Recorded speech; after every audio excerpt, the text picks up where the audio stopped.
trying to free your mind, Nia, but I can only show you the door. You're the one that has to walk through it.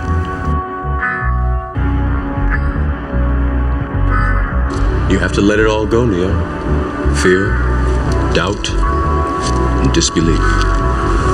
Free your mind. This is the Mind is Mine podcast. What it do, ladies and gentlemen? It's your boy Houston of the Mind is Mine podcast, episode 26, with Miss Fluid here. How you doing today? Hey, I'm good. How you feeling? I am calm, relaxed after that whole session that you just gave us. Honestly, let's jump into that. Okay. So, what is so special about bringing people together in those type of settings? It's just, especially during this time period, after what St. Louis has faced in the last couple of days, we just need to relieve stress, not only personally, but also collectively as well. Especially, like, I'm an empath, so I've just been feeling the whole reaction of the city and just the energies around. So I do appreciate you doing that. And how long have you been doing this for? So really, I've been doing yoga my whole life. But I actually discovered what yoga, I discovered like a more fitness aspect of yoga when I was 14. And so I started really doing like a fitness yoga more so. And then just over the years, my practice has advanced, and I met my guru, who has taught me a lot about yoga, but not just like how to do yoga, but like the history, the heritage, the heart, the soul of the practice. And that I went to her 200-hour school in 2021. So I've been teaching since 2018, and just been advancing ever since. That's dope. No, you're doing a great job of it. Thank you. You already have a very calming voice too as well, so it invites nothing but peace and serenity into the space. But you've been doing this since 2018?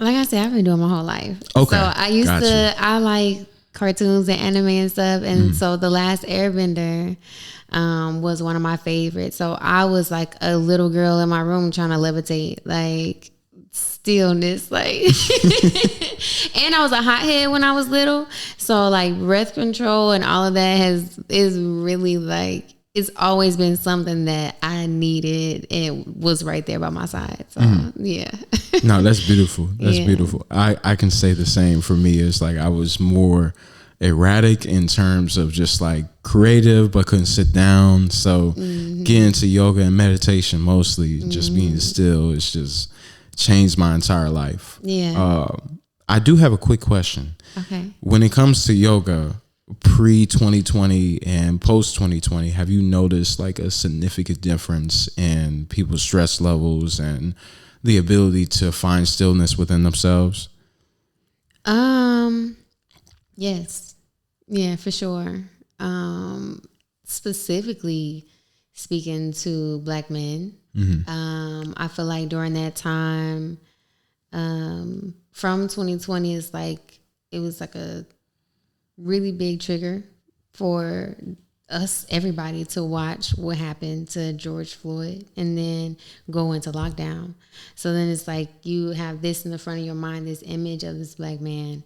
And this is something that men have told me, because I can't speak for Black men, but and when it was more than one man who told me this, so I'm like, okay, well, I see now even more men coming to my classes and looking for a place of peace, looking for just a good energy, a good vibe, a safe place. Indeed. Yeah, we stress ourselves out, honestly. And just a man in general has so much to carry, especially in a world where we're not taught how to express our emotions rather than feel too as well. So you can definitely get lost in thought. And just that type of stream of consciousness and go down a route that doesn't bring any type of serenity or balance whatsoever. So I've definitely struggled with that. What is something that you see with this catastrophe that just happened, how can you continue to grow as a yoga teacher when there's a need for stillness and calmness in times like this, especially within your own city? Yeah, so I think the most important thing is to lean into community. So we opened up the class today for people who have been impacted by the tornado. And I did a free event the day before for people who, well, we already had it planned. So to me, it just seems like we were already in a place of divine alignment in order for us to help in this specific way, because this is what we do. But also during the week, make sure that you go out and help out and do what you can, not just like, oh, it just happened yesterday, so I'm gonna just do something today. But it's really being able to take those steps in the long haul and figure out what you can do, and help out where you can. For sure. I don't know. What was the question? Was that your question? Yeah. It was. Okay. But are you gonna make like any special event too as well, just after what happened? Because like you said, this was already planned, but now that things have shifted, are you planning on doing anything coming up to help with people's stress levels? And So honestly, I was just looking to help clean up. That's what I was gonna do. I wasn't even thinking about hosting any additional anything, but we are gonna be doing a hike next Sunday. So that is definitely another thing. I'm all about getting outside, just getting in the body, because even hiking, that's breath and body as well. So I definitely, and we normally do start off with some yoga. Like the last couple of times we did start off with yoga. So things just become things. I don't know.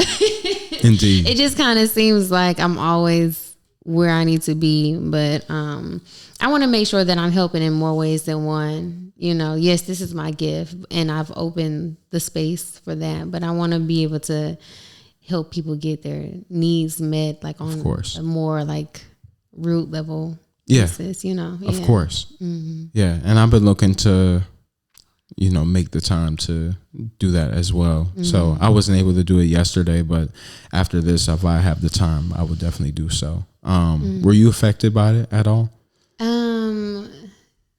So I mean, we can sit here and talk about where I was at, but but no, I wasn't that affected by it for it to even be a real discussion, honestly. Okay, when that's you see good. People's whole houses are in half now, like. Yeah. Have you seen it? Have you? Yeah, I've seen videos and where my girlfriend stays as well, just driving through and seeing so many trees and some balconies fall down as well. We had that real bad storm a couple months ago, and I drive for work, and my territory is like Arnold area and everything. Okay. And that's where a tornado that we had a couple months ago really touched down and took a toll on that whole town, and they're still trying to recover from it. So it's just, I don't think, at least in my recent memory, we've had like tornadoes like this back to back, so close together. Yeah, no, I don't remember a time, because I remember there being tornadoes and going in the basement, and my mom had all these games that we used to play during tornadoes, especially if the power went out. But it was only like once or twice a year, maybe not even that. Not every year. Yeah, it just became May, so it's like we already have two major ones. Yeah, since February. No, March. So it's only been 2 months. Within 2 months. Oh yeah. Yeah. Yeah. No, that's crazy. Oh, give me 1 second.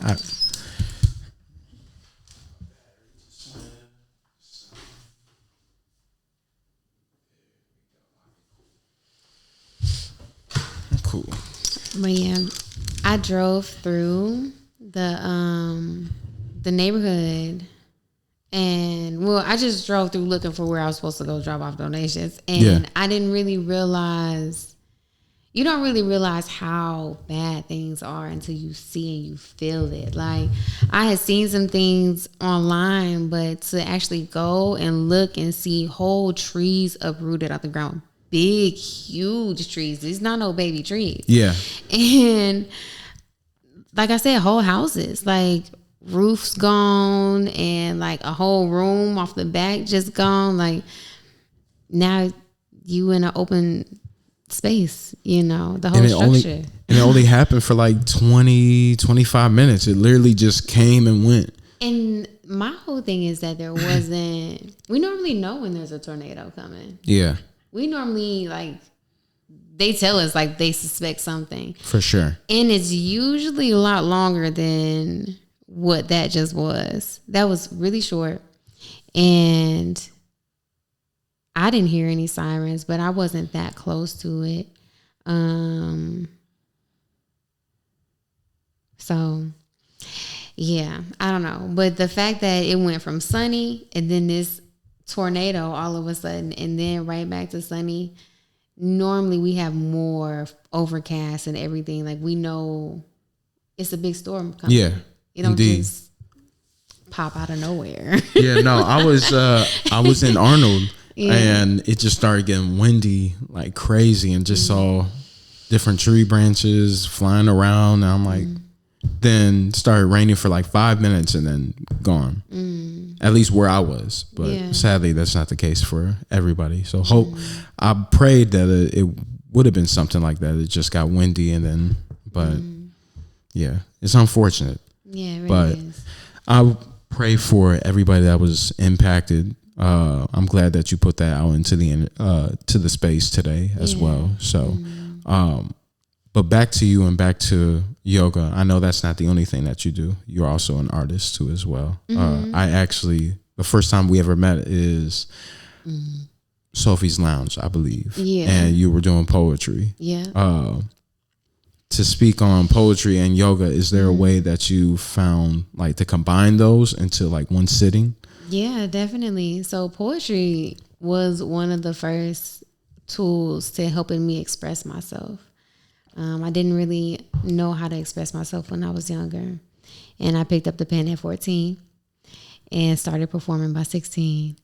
And it really helped me with a lot of throat chakra blockages that I had and have been clearing. It's a big process. But yeah, bringing them together. I actually have always kind of kept them separate. And right now in this space, I'm actually bringing them together now. So with doing the yoga and the sound healing, now I'm working on a self-care tape that still speaks to like the soulfulness that I've always put in my music and in my poetry, and mixed with the spirituality as well. Like, I mean, that's all soul, but it's like I'm fully merging my two worlds that I have lived with for so long and really just coming into a really complete version of myself. And I'm just loving the process. But yeah. They work well in unity. Yeah, for sure. they do. And you have the voice for it too in the presentation. So it was definitely soothing to hear what you have written. I can't remember what exactly you were talking about at the time. But I haven't seen you since, honestly. Perform at least. Well, I left. That was I left shortly after that, and then came back. I've performed at least once since I've been back. At least once. I do want to hit up some more open mics while I'm here, but I really I've been working on this self-care album, working on this yoga retreat, and really looking at how I want to grow so that I can like fully use my gifts. So really just been focusing on me. But it is time for me to share my gifts publicly a little bit more too. That's true. But you gotta sharpen that iron as well.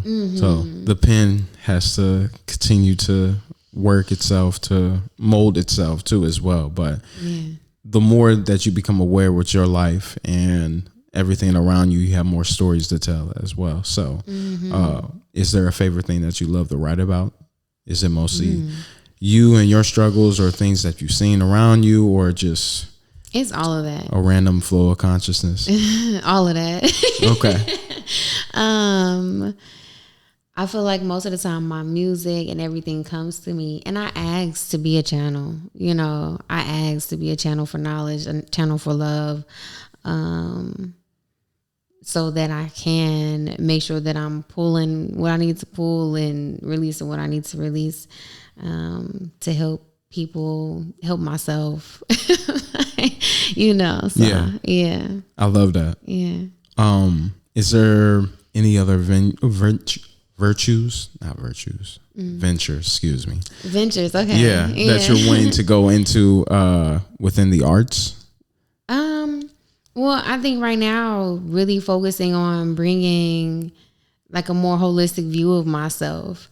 I think that's my next big step, is like presenting this self-care album, which is the arts, and it's going to show people how to meditate. It's going to show, like, it's a lot.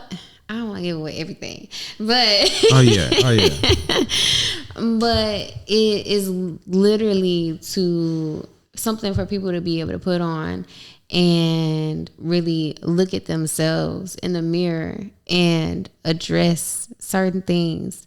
And I'm still putting my little pitch together, but it's just going to be beautiful, especially everything that I'm learning with the sound healing. I'm continuing to expand my practice, and just making sure that every single aspect of it is healing. One of the people that I do look up to that I can definitely say has been like motivation during this period is Zeny, and how she has like her singing bowls, and how her music is healing. Like, it's real. It's about what we going through, but you gonna feel it. She's got a beautiful voice too. Yeah, she does. Beautiful voice, beautiful energy. And I've been to one of her events, and it's holistic, like all encompassing. So that's definitely somebody that I look up to, and has been motivating me. And Bob Marley. Oh, of course. I mean, talk about impact. Yeah, like a whole generation, and just keeps on going down. The whole world. Yeah. He has impacted the whole world. Indeed. Everybody know who Bob Marley is. If you don't know who Bob Marley is, you don't want to know. You acting like you don't know, because you know.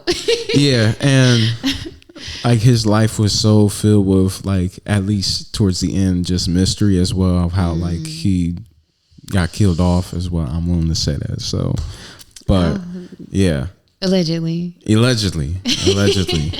quotes. Allegedly. But no, the impact that he's held through his music, again, is that peaceful, calm vibe, especially during the time, I think he was during Vietnam too. So it was a very turbulent time in the world, very turbulent time. And with him being in Jamaica, in the Caribbean, that was also going through a turbulent time as well, with communism and the Cold War. So just so many things were happening in one time period, especially within that decade of the 60s and the 70s too as well. And just him kind of putting everybody on his back in a way, and just saying like, hey, we need to relax. Do you think that we are embarking on another era similar to that? I mean, unique to where we are today, but similar to that period. Indeed. Yeah, for sure. I think it's way different now, because something that I always stand for is that the people that are truly in power aren't seen on TV. So I think we're just in the era of truth, especially when we started in the age of Aquarius a couple of years back. Everything is being revealed, and we just need to be patient, but at the same time we need to continue to make action. And I think when it comes to action, we're a lot more mindful about it, rather than just going out and expressing our feelings just off a limb, rather than taking the time to gather our thoughts and our energies and direct it towards one path. Because the main source of community, at least you would call it the middle class, I guess, is being diminished, and the time for community is at an all-time high now, bigger than then, because then it was still segregation. We don't even have a middle class. Yeah, pretty much. And something that you've been able to see is like going to Costa Rica and seeing outside of the country and looking at America's problems outside of America. What has that been like? I know that's a whole culture shock for you and a completely different perspective. And I can kind of speak to it with Puerto Rico, but like we talked about before, that's still America per se. Yeah, it is. Sadly, like their president is Trump, but they can't even vote at all. So yeah, it's crazy. I'm gonna ask you the question one more time. The outside perspective and looking at America outside of America, being in Costa Rica and seeing that type of culture, especially it's disbanded its military too, didn't it? Yeah, so Costa Rica does not have a military. I actually feel very safe in Costa Rica. I actually feel very safe everywhere that I go, especially outside of the U.S.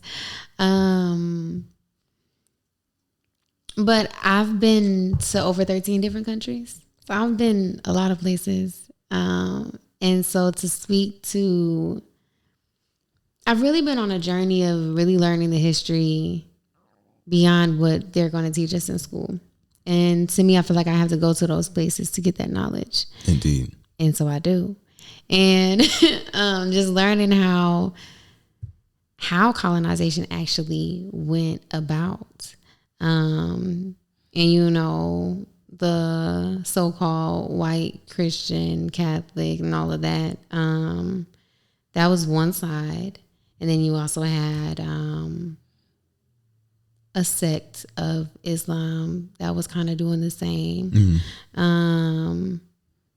But also looking at, when you really look at the history and even the difference of it, there is a certain level of barbaric action that you only see on one side, that nobody else would even think to do. Because and it was projected on a different community as well. A lot of different communities. You know, it's not just the Americas that were affected. Even in Africa, like colonization has happened in so many different places. Learning for so long too. For so long. And learning that everybody has been a slave at some point. Like I think opening up my mind to that, the fact that everybody has been a slave at some point, and also everybody else got reparations. That's why I say, if you ain't talking about reparations, you ain't talking about nothing. Because my bad. It's all Sorry. good. It's 222, so I usually pray at this time. Oh my God. So while we was practicing today, I looked, because I have to keep a timer, and I still went over our time, but I have to keep a timer. And it was 33:22 the first time that I looked at it, and then the second time was 22:22. Like, yeah. That's dope. Yeah. Yeah, twos are my number, so I was born on the 22nd, 222 is my birthday, so. Oh, wow. Yeah, 12/22. You're an Aquarius? I'm a Capricorn. First day Capricorn. Oh, okay. So, yeah. All right. I don't know too many Capricorns. I'm a special one. I will say that. With being on the first day, but I don't want to toot my own form. Yeah. Okay. So. Okay, cool. I don't remember what I was talking about now.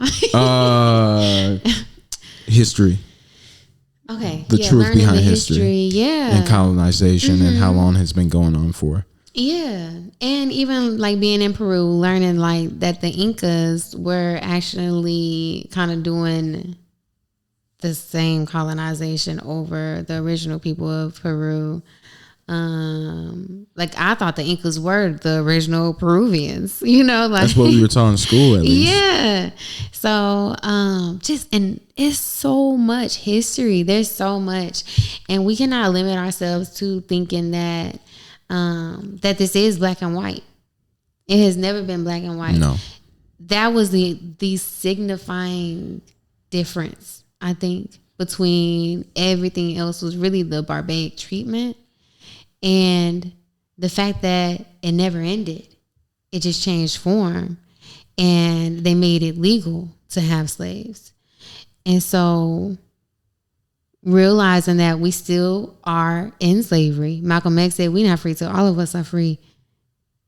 And we still have slavery. So the fact that, like, just really sitting with that thought, and also sitting with the thought and the knowledge of the medical genocide as well, taking Black women's womb. Henrietta Lacks, prime example. And I mean, the whole start of the gynecology practice. Like, when you really think the syphilis on the Tuskegee, insane. You know, like, the list goes on. And they apologized and everything, but it's still not talked about enough. Because it's a literal genocide that we we just act like it's not actively happening. Yeah, over in the Middle East as well. Yes, I mean, there's a lot of them. Yeah, I mean, shoot, in the Congo. Yes, I don't know how deep you. I don't know. I mean, I've listened to a couple episodes, but I don't. I'm with it. Yeah, no, I'm with it all. Honestly, so okay. Yes, yeah, everything like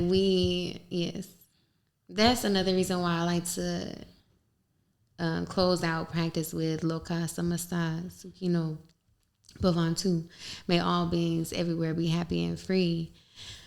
Because it's way too much war, it's way too much slavery, and it's like, it really doesn't make sense to me, because we are also in an age of AI where they are building all of these robots.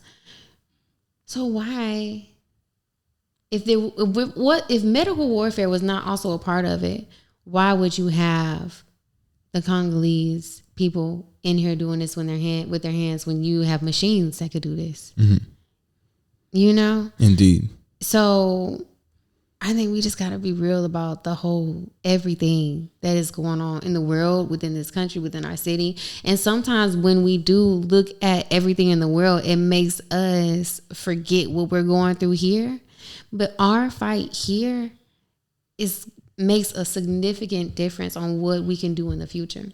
I feel the leaders of not only, especially here in America, but of the world per se, are trying to build this comfort and this conveniency within the people to openly neglect themselves, but also give themselves away. Because if you do it by force too much, especially to certain communities, because you're still trying to control people. Like if you said, when you said, how deep are you willing to go? Like, I'm willing to go all into that. We're in an age of manipulation between every single race, every single community.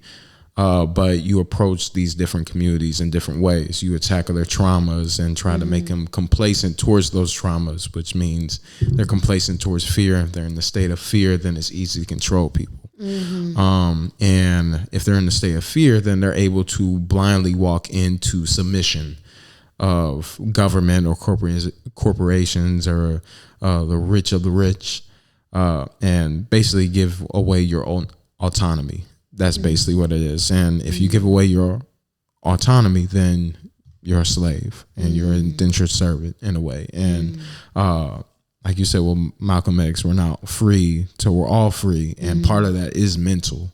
Part of that is spiritual. There's definitely a spiritual warfare going on right now.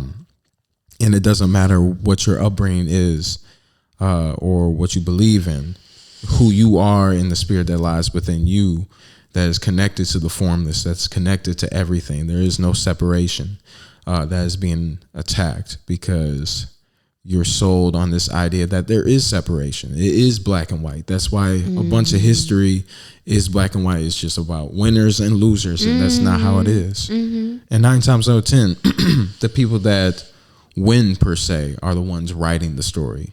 So they'll never get the perspective of those that lost and people that looked at winning and losing from afar. So yeah, that's a fact. Yeah. One thing that one of my mentors when I was in the Navy told me was that if you really want to know what happened, you have to go talk to the people who lost. You would never know what happened from the people who won. For sure. And when you look at all these third world countries that are getting bought out, assassinated, destroyed as well, the government and also corporations are really close and buddy to the point where, like, Google was richer than many countries, which is insane. And it's like it's a private company.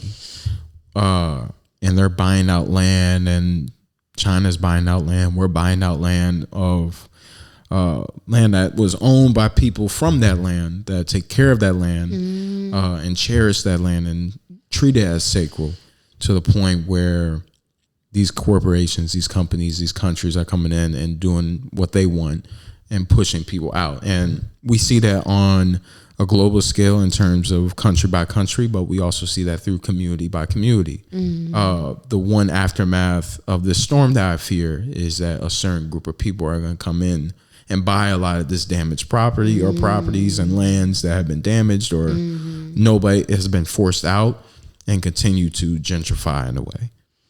You from St. Louis, right? I am, yeah. I'm from the county too.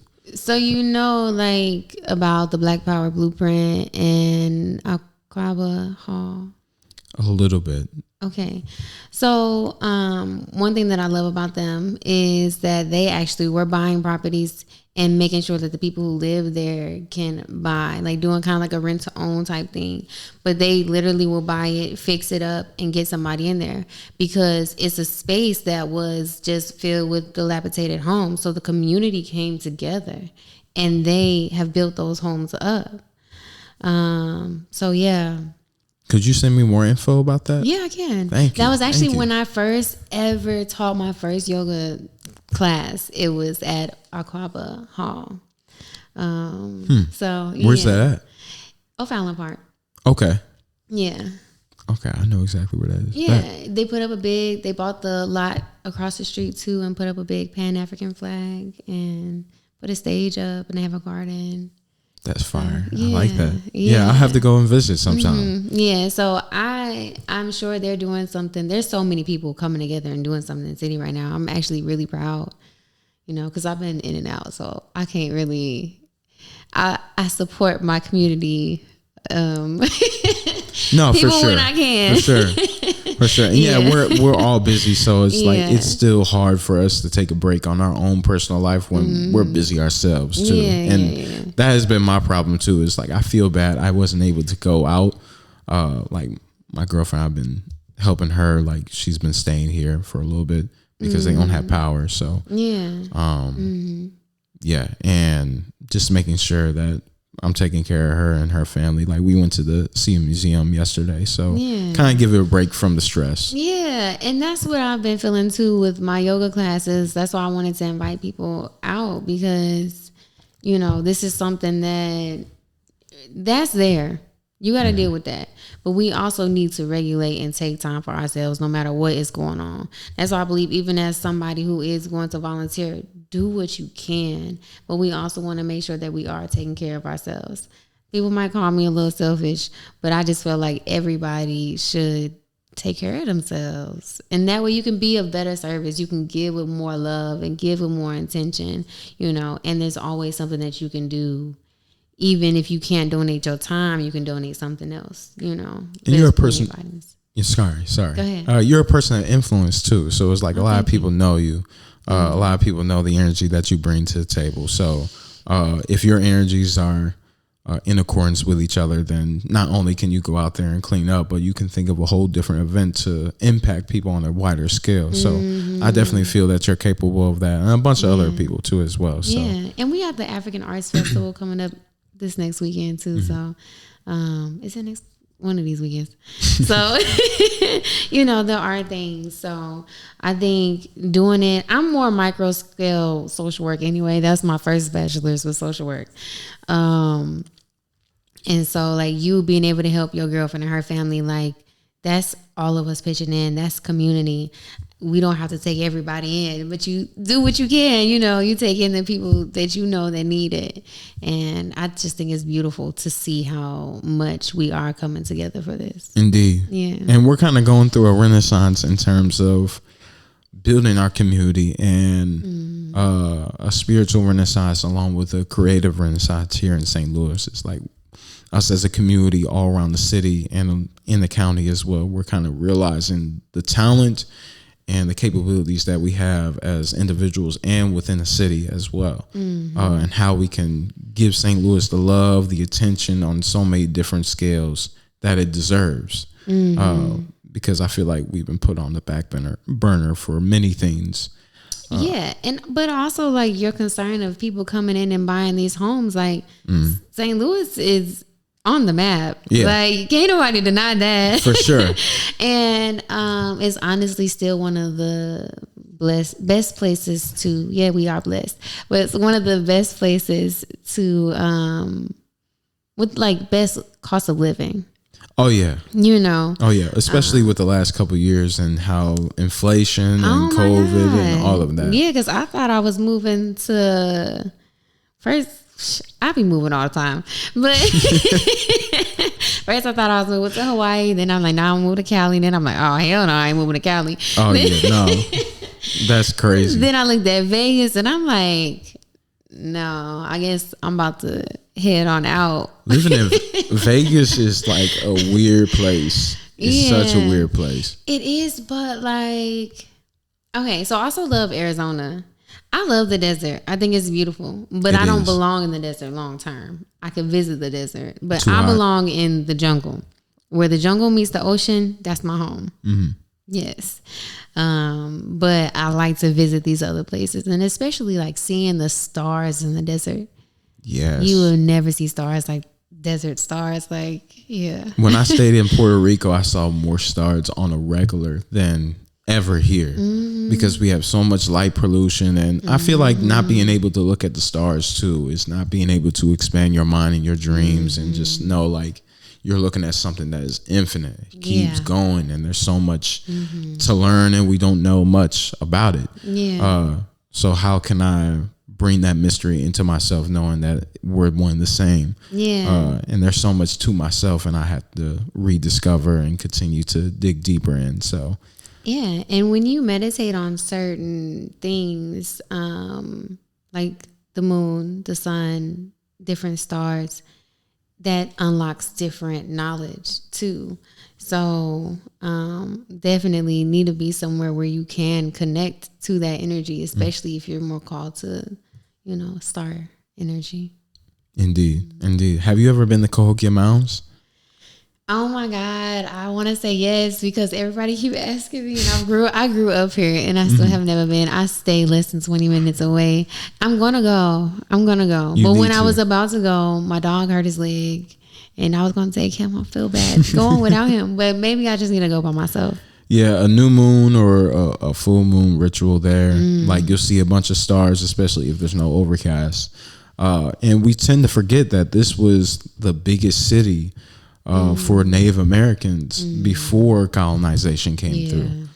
This was a hub for that community, and seeing those mounds, that's just kind of like their version of skyscrapers in a way. It's just like they inhabit all along the Mississippi, and knowing that they treat the land well, it's sacred to them. I just go to the mound and just pay my respects for the people that lived on this land, and however I can protect it and pray upon it and treat it with dignity. So you definitely need to make your rounds over there. I will. I definitely will. And I'm going to take my instruments too and play for them. That'll be fire. I don't know how they would do like events up there too. I mean, like the ancestors. Yes. But I've always thought of like having an event up there too, because I feel like that would just be a dope spot. You can see St. Louis in the background. It's such a beautiful environment. Yeah. So, but I want to shift over to Costa Rica. Okay. Because I've never been there. Are you thinking about coming this year? Yes. I have to figure it out. I don't have much PTO on my job. I mean, fuck that job. It really be like that. I really want to, and I have the capability to do so. Yeah. How long is it? A week? Yes, 7 days. Oh, okay. Yeah, that's and it's Saturday to Saturday. So. I'm really thinking about it. It's gonna be beautiful. How many people usually go? So this is my first retreat. Okay. Yeah. That's you're organizing? Yeah, on my own. So I've done retreats. Like I've went to retreats before. And that was actually one of the first ways that I began to travel after I got out of the Navy. I was just going to yoga retreats, and I loved it because I was meeting beautiful, like-minded people and just made some really good connections. Like now, whenever I'm in Manhattan, I have a yoga studio where I can teach in Manhattan, and so just being able to meet people from all over. I got people that I can hit up in pretty much every city. So like, that's so dope. Yeah, I'm going to New York in September, so yeah, I would love to do some yoga up there. I will send you the links because I got the spots. Thank you. Yes, always beautiful. It's called Gray Wellness. Okay. In the heart of Manhattan, and there's a lot of delicious like plant-based places to eat within walking distance too. Because I was just walking, so yeah. Bet. I'll send you all New the York. info. I love New York so much. So have a space where I can just wind down and chill, especially with it being so hectic. It'll be Fashion Week too, so it's gonna be a lot of activities and events going on. So I just need to relax. See, they got massage therapy, they got yoga, they got sound healing, they got you covered. So yeah. I need that. So you can't hear it, but it's clouds. I hear it. But no, what is so special about Costa Rica in particular? Yeah, so Costa Rica, first of all, is just beautiful and magical. Everything grows in abundance, including you. Yeah. Whatever you speak comes into existence very fast. And like I say that sounds woo woo, but like legit, like you got to be careful what you say, careful what you think, because that's going to be your reality. The black sand is a natural black sand from the volcanoes. And shoot, we get to the geography of why it's good, but like and it's just so fine and soft, and it has like flakes of gold and silver. You can just rub it all over your skin, and it's like a sugar scrub, like it makes your skin soft. You just rinse it out in the ocean. And clearly I'm seeing myself back there right now, but oh yeah, I saw in your eyes, you're like, yeah. I'm there right now. I'm here. Yes, but it's just naturally a beautiful place. And the benefit of having volcanoes is it makes the soil very fertile. And when you're in a place that is so fertile, I didn't know that. Yes, everything, that's what I'm saying, everything grows in abundance. You feel like you're in Jurassic Park with how big everything is, like, but yes. And then I picked Costa Rica because one of the problems that I'm solving with this retreat is like easing the anxiety of people who may have never left the country, who wanted to do their first like out of the country trip, who don't want to go alone. They want to meet like-minded people and have a good time, and grow, release and realign. And Costa Rica, pretty much everybody speaks English.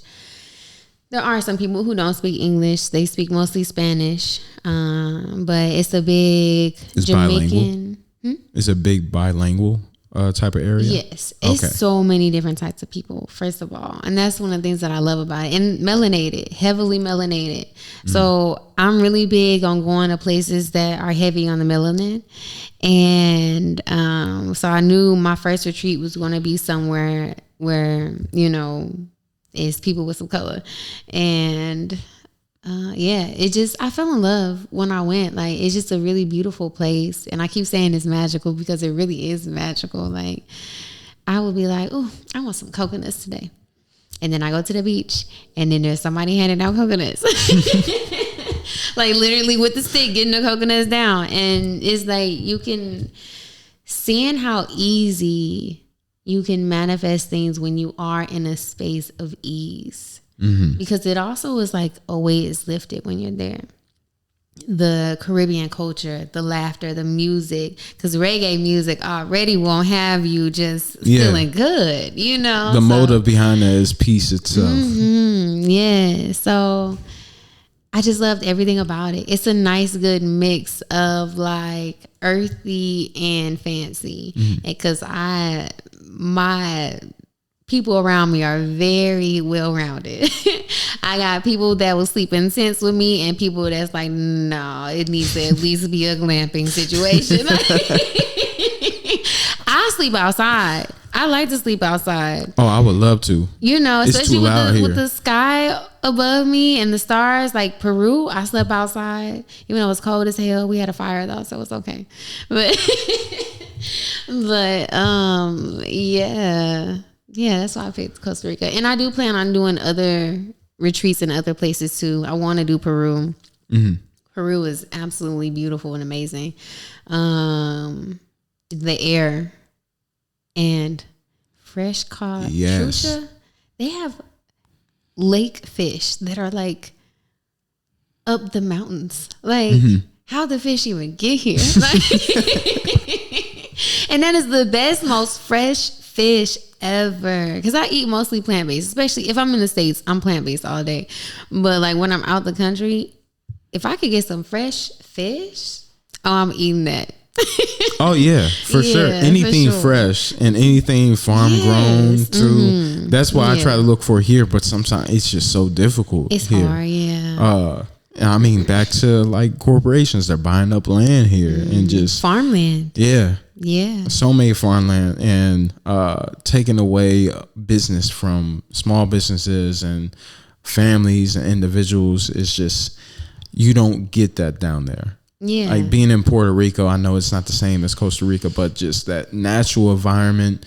It rained at the same time every day. No chemtrails at all. It was just like everything was in divine alignment. And they got off work like around 2-3 o'clock and just party for the rest of their day. So it's just definitely go to Puerto Rico. I haven't been, so I have to go. Yeah, you'll have to for sure. I want to go to Cuba too, but I know I can't go right now. With it being America, technically, which is still crazy in my opinion. No, I wouldn't do it right now. What? No. Cuba, I could do Puerto Rico right now, probably. Oh yeah, not Cuba for sure. It's like half the cost here. Oh really? Yeah. Everything is pretty much half the cost. So like land, all of that. There was, I don't know if they're still doing it, but the government was giving away housing. It was worn down, but like you have the land and you can build it back up however you please. I think it's either free to like $2,000. Oh. So, and some of the houses will just be on the cliff of a mountain with a gorgeous view. So beautiful. Yeah, I want like my family home to be up in a mountain. That's what I'm saying. Like mountain, I'm more of a mountain person than the beach. But being in Puerto Rico, knowing like it's only 20 minutes away from each other, I can have the mountains and I can have the beach. Same with Costa Rica. When I was living there, I was staying in Coquelins, and I was staying up a big mountain. So like, there were some days where the waves were just crazy and I could hear them all the way up in my house.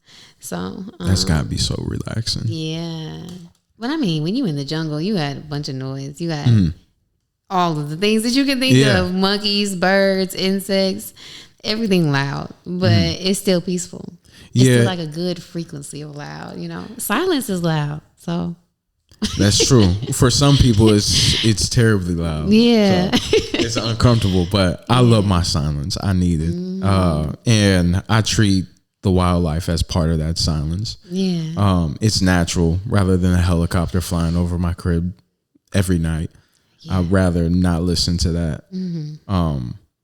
It's nice to get away. It's nice to be around somewhere that is just filled with nature, on divine timing, fertile. And it just implies growth, implies wellness, health, spirituality. God is all around you in its purest form. So, to be around there, you're definitely convincing me right now. Good. You're definitely convincing me because I haven't been. Come on in. I would love to. I would love to. How many times have you been on the retreat?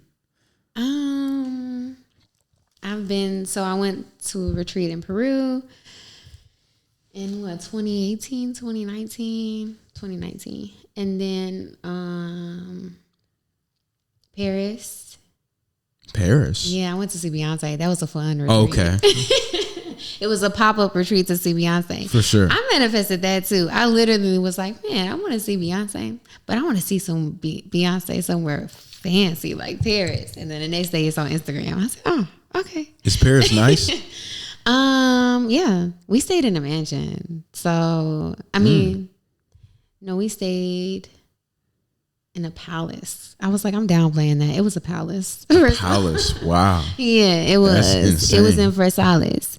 So I'm normally a like, I don't mind staying in a tent person when I'm traveling, or like an open air home. I don't want to say a tent, but like, I mean, I don't mind tents, but I like open air homes. I like, very like natural living, but I like a taste of luxury every now and then. Of course. And I feel like a Beyonce concert was the perfect vibe for me to just be on my grown woman, like luxury stuff. For sure.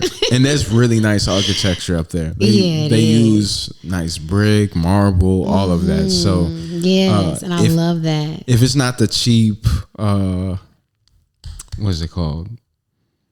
I can't believe that it escaped me, but drywall and all that. Yeah, drywall. No. I need natural hardwood. I need stone. I need brick. I need mud and clay. Hard work. Like, you actually took your time to do this. Yeah. Like the cookie cutter homes, I service a lot of those areas for my job, and I like, it's so disgusting. Yeah, I hate it. Yeah, I want a mud home. A mud home would be crazy.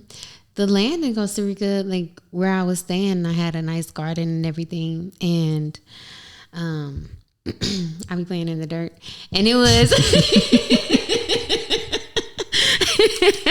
and it was clay. You building sculptures with the dirt and everything. But it was legit clay. Like, you don't even. Here we have clay. We have good clay in Missouri too, but like not like that. Like, it was so much clay in abundance. I'm like, dang, like I won't even have to really buy building materials. It's in my land. So yeah. Moral of the story is I'm trying to build my family house in Costa Rica. Do that. Yeah, I love Costa Rica. It is so beautiful. And the culture mixed with the beauty of the land. Growing your own food, growing your own plants. Food in abundance. We don't have that here. We don't have nearly enough. Like I said earlier, conveniency and complacency. Yeah. One of these days that you're not going to be able to go to a grocery store. You're not going to be able to use these phones. Like, I don't like to catastrophize. Yeah. But that day is definitely going to come one of these days. I just don't know why people don't, like, a lot of people don't. Actually, I ain't gonna say I don't know why. Let me rephrase. I feel like we are going into a time where we really have to make a solid decision on how we want to live in the future and what system we want to be reliant upon. I think it's very important for us to grow our own food. And if we are not, if the influx of prices and all of the crazy things that are going on right now don't tell you that we should be growing our own food, I don't know what else would. Because if you have a place to live and you have food, what really are your expenses? You won't need to work as much if you're growing most of your food. I think a lot of people don't really know how easy. I mean, it's not necessarily easy unless you like to do it. Yeah. But how, I'm gonna just say easy because that's what's coming to my mind. How easy it is to grow food and go from farm to table. Like I had to learn. I had to go to different places like Ghana and Costa Rica and learn how to grow, how to harvest, make sure I'm not monocropping because that messes up the whole ecosystem. What things go well together, having pollinators, and the fact that it's important for there to be bush you know, and that you can always give back to the land, like your seeds, your peels, everything, like composting and everything. Like, there's so many, we're sold this lifestyle and then told to work for it. Right. Instead of like just living. Because to me, if my house is paid for and I'm growing my own food, the work that I'm doing is literally feeding me and connecting me to the earth. It's something that I can do with children. It's something that I can do with my partner. And it's just living, you know, and you can always do your extra things and what you're passionate about as long as your basic human needs are being met, which is shelter and food. And I mean, you're going to have clothes too. But yeah. I think we have a twisted, we definitely have a twisted mindset here in America where we're sold on, like, you can go down the street to get McDonald's, like, just thrive on desire and lustfulness and thinking that conveniency is going to help your life when it doesn't at all. Because if all of this is stripped away, there's going to be so many people that are just lost and not know what to do. And the biggest expense is time, honestly, is taking the time to learn how to survive on your own and continue to maintain that survival on top of doing what you love and thriving for what you love and spreading that love to other people as well. If you rely on conveniency for so long, the time that you're willing to spend to learn more and start new habits is just like, it's a bigger expense for you because you're so deep into the cycle of living that there's a lot of things handed to you for. So, and just a simple thing of bugs being in the house. Like, the way that people react here to animals and bugs is beyond me. Like, I don't understand. Animals, like, and bugs, they come close to me. Like bees, I've had a bee land on my nose. I've had or land on me in different ways. But like in Costa Rica, nobody flips out about it because there's so many different types of wildlife. It's like, yeah, like it's gonna be around. You respect it and everything lives in harmony. But here it's like people be so scared when they see anything. I work in like pest control and stuff like that. Oh, and do they you? just like, there's some people that are just like so anxiety driven. And like they see one spider, like I gotta call them, like guy came out of here. I'm like, it's one spider. It's insane. I've literally taken a paper towel up to a spider and was like, get on here. And then I took it outside. Yeah, take them outside. Yeah. So like I have a very confusing job sometimes because I'm like, I want to get them back outside, but at the same time, you know, I gotta do my thing because that's what pays the bills. So it's conflicting. It's conflicting for sure. I feel that. Yeah. But a lot of complaints too is like, we've been seeing bugs outside. I'm like, they're supposed to be outside. If they weren't outside, we would all be dead. Yeah. Like all of us. And some of them don't want to hurt you. Some of them don't want to be around you. They don't want to be bothered with. The only thing that should get on your nerves is a fly and a mosquito. Now those, I take them out. Everything else, everything else can, you know, stay. And I love spiders, but I'm different. I'm built different. So I don't have too much of a problem with them, honestly. Only thing I'm worried about is like snakes because I'm a hiker type of guy. I love being outside, but stepping on the wrong thing and then getting bit, you know, I don't. I don't want to deal with that. You know, I never really see snakes, and there's so many in Costa Rica, and I did not see any. I didn't see not one snake. Did you see a lot of lizards? Yeah, a lot of lizards. I also saw a lizard and a scorpion fight. Who won? The lizard. Okay.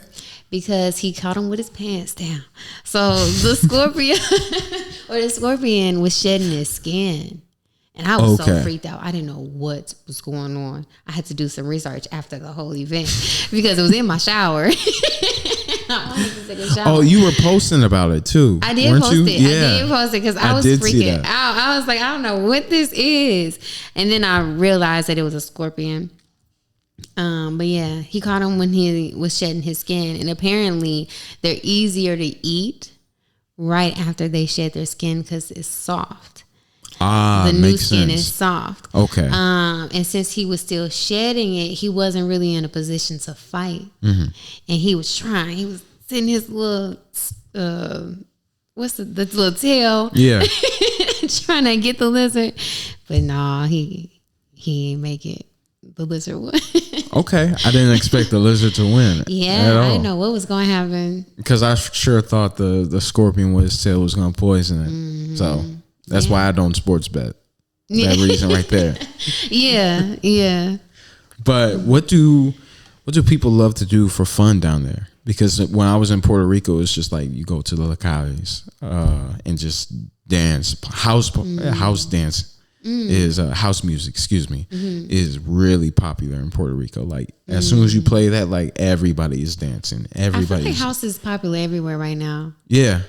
But especially in those type of countries as well. It's just they love to dance for no reason, and I love being around that. It's like we plan when to dance here. They just dance. Yeah. Because they have the abundance to do so. They don't have a lot of stress that we do. Their time isn't so managed and so minimized because they don't have to go to a 9 to 5 as much as here per se.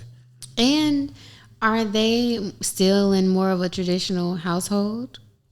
Yeah, for sure. I think that plays a big part, and I know I'm pissing people off with this, but like, I mean, everybody's life is gonna be different. But for me, I know that I'm not about to be working no job. I'm just in general not gonna be working no job. Yeah, but like, I think that there is something truly special about staying home with your kids and like doing homeschool collectives and making it more of a community thing than sending them to the system.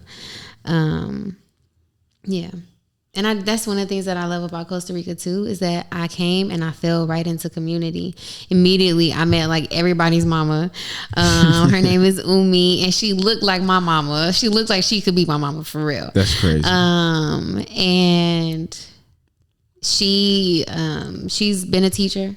She just retired as a teacher, and so she's opening up a school, and she's like everybody's tutor. She speaks both English and Spanish. She's from like New York or something like that, somewhere. Okay, that would make sense. Yeah. So I just fell right into community, and with both expats and with locals, like everybody's pretty much welcoming. They're like, yeah, just don't do nothing dumb. Don't burn down no house and don't cut down no tree, and you ain't got no problems. Right.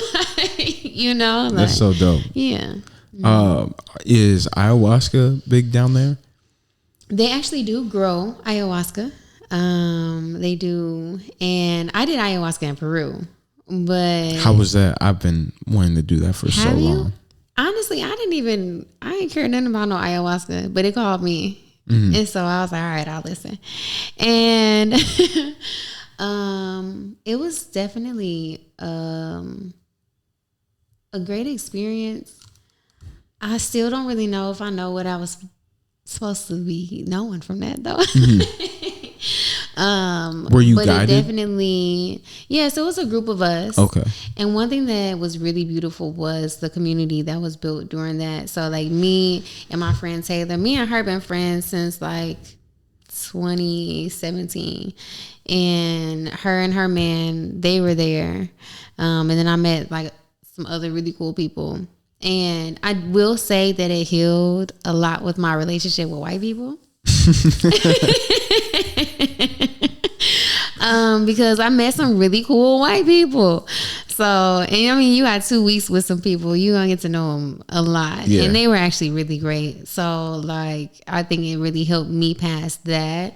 And I mean, being in Costa Rica helped with that too, because I had a friend. I have a friend. I made a friend, you know. So yeah, that was both white and non-binary / trans. So like I feel like I was just in a really big like healing space where I needed to be connected to different parts of community, because I've always looked at myself as kind of a bridge between both worlds, and you may even resonate with that as well. Indeed.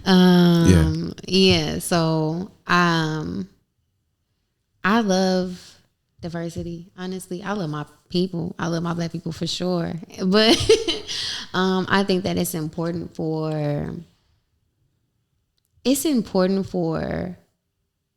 I'll just say others for the lack of a better term, but it's important for others to be able to come in and see how joyful and beautiful we are. Indeed. You know, because my community is going to be Black at the base, at the core, you know, but like, but to be able to have other people come in and they're like, oh, wow, because sometimes I've been in a lot of situations where like growing up a lot, they weren't around other Black people, but I wasn't used to being around other white people, you know? And so I've always felt like somebody who was able to be a light in so many different ways. And again, bridge certain gaps. So there is the diversity within everything. Diversity between the people, the animals, like everything. Costa Rica is just a very diverse place, biodiverse, like in every aspect. And I love that. Indeed. You're being the middleman in a way. And that's how I look at it too. Is we need more middlemen. You know, there are a huge group of people that are stuck in the physical and don't really take the time to look beyond that. But there are people that, you know, actual monks that exclude themselves from all of society and hold not only themselves down, but honestly the whole planet down in terms of peace and that spiritual unity. And you do a lot of unseen work with unseen principles and unseen entities. But the middleman being able to speak to both sides and understand both sides and kind of merge that world is so important. And I see myself as that. I'm glad that you see yourself as that. And like we were talking about, like not everything is black and white, and we're here to express and show people that gray area that brings people together. And it's not us versus them. And at the end of the day, it's you versus you. And if you're willing to get through your own traumas and your own duality within yourself and your own separation, then you'll see the world as one in unity. And that's what I try to do. So, but growing up into your own spiritual journey, what was that looking like for you when you first came into this reality, this incarnation of yourself? Ooh, well, this is deep, but so I actually grew up in a religious cult. Okay. Yeah. So, well, let me back up. So, ayahuasca actually took me back to my childhood, and I was born with my spiritual connection. I still remember my past life. I kept seeing this little girl, and I'm like, that's me. Like, I just knew that was me as a child. And I've always written in cursive. Just certain things about me is like, I was already spiritually connected in a whole nother way. But then I was groomed to believe something else with being raised in a religious cult. And that placed a lot of shame on me. It placed a lot of, just kind of made me forget who I actually was. Yeah, neglect. Yeah. So I had to come back to myself, and, you know, it's one of those things where if you are not about to be in this cult, if you're not about to be in this religion, then you're going to be outcasted. So that's why I went to the Navy, because I needed somewhere to go. And it proved to be, I mean, everything is got its pros and its cons. So even though I went through a lot in the Navy, I had a great job and I saw a lot of good places. And it definitely gave me a leg up in this society, in this, new world. So, yes, but that was a big part of my growth too, was going to the military because I had access to yoga. I had started doing yoga at 14, but like P90X yoga. I just wanted to lose some weight, and my brother had P90X, and I was like, let me flip through. Is there any of this that I would do? You had the Wii Fit and all that. Yeah, we did. We had all of that. My mama loved games, first of all. So we had all the little Wii games. We was playing like the mini golf and bowling and all of that. So yeah. Yeah. So I think just being connected to yoga for all of those years and everything that I went through during the Navy, yoga would help me when I was feeling depressed. And it would help bring my mood back up. And then I would lift weights when I was angry. And if you pissed me the fuck off, I'm running. And you'll never see me run. I don't run anywhere. I don't rush, period. So if you see me running. Oh, yeah, somebody made you mad. Something going on. Something is going on. So, yeah. That's dope. Yeah. That's dope. What exactly was your biggest lesson in terms of the Navy? Because I never grew up. I have relatives that were in the military, but I've never been in that type of environment. So everybody gets their own piece of wisdom out of it. Yeah. And I feel like it's always different. My best piece of wisdom was, if you gonna be late, be together. So anytime I'm late, I am completely together. Because that was a big thing. I think I used to be late a lot. And so they were like, don't come in here looking like shit at least. Like, yeah. And I learned a lot. But I still feel like I'm just now growing up, even though I've been out of the Navy for like almost 10 years now. 8 years. That's crazy. But yeah, it's crazy. When did you enroll? I was 18. 18? I was really 17 when I signed up. And then I went to basic. Did I turn 18 while I was in basic? No. Because I did graduate. I didn't graduate early. I graduated on time. Wait, I don't know. But no, was that 2012? I had to look at my paperwork.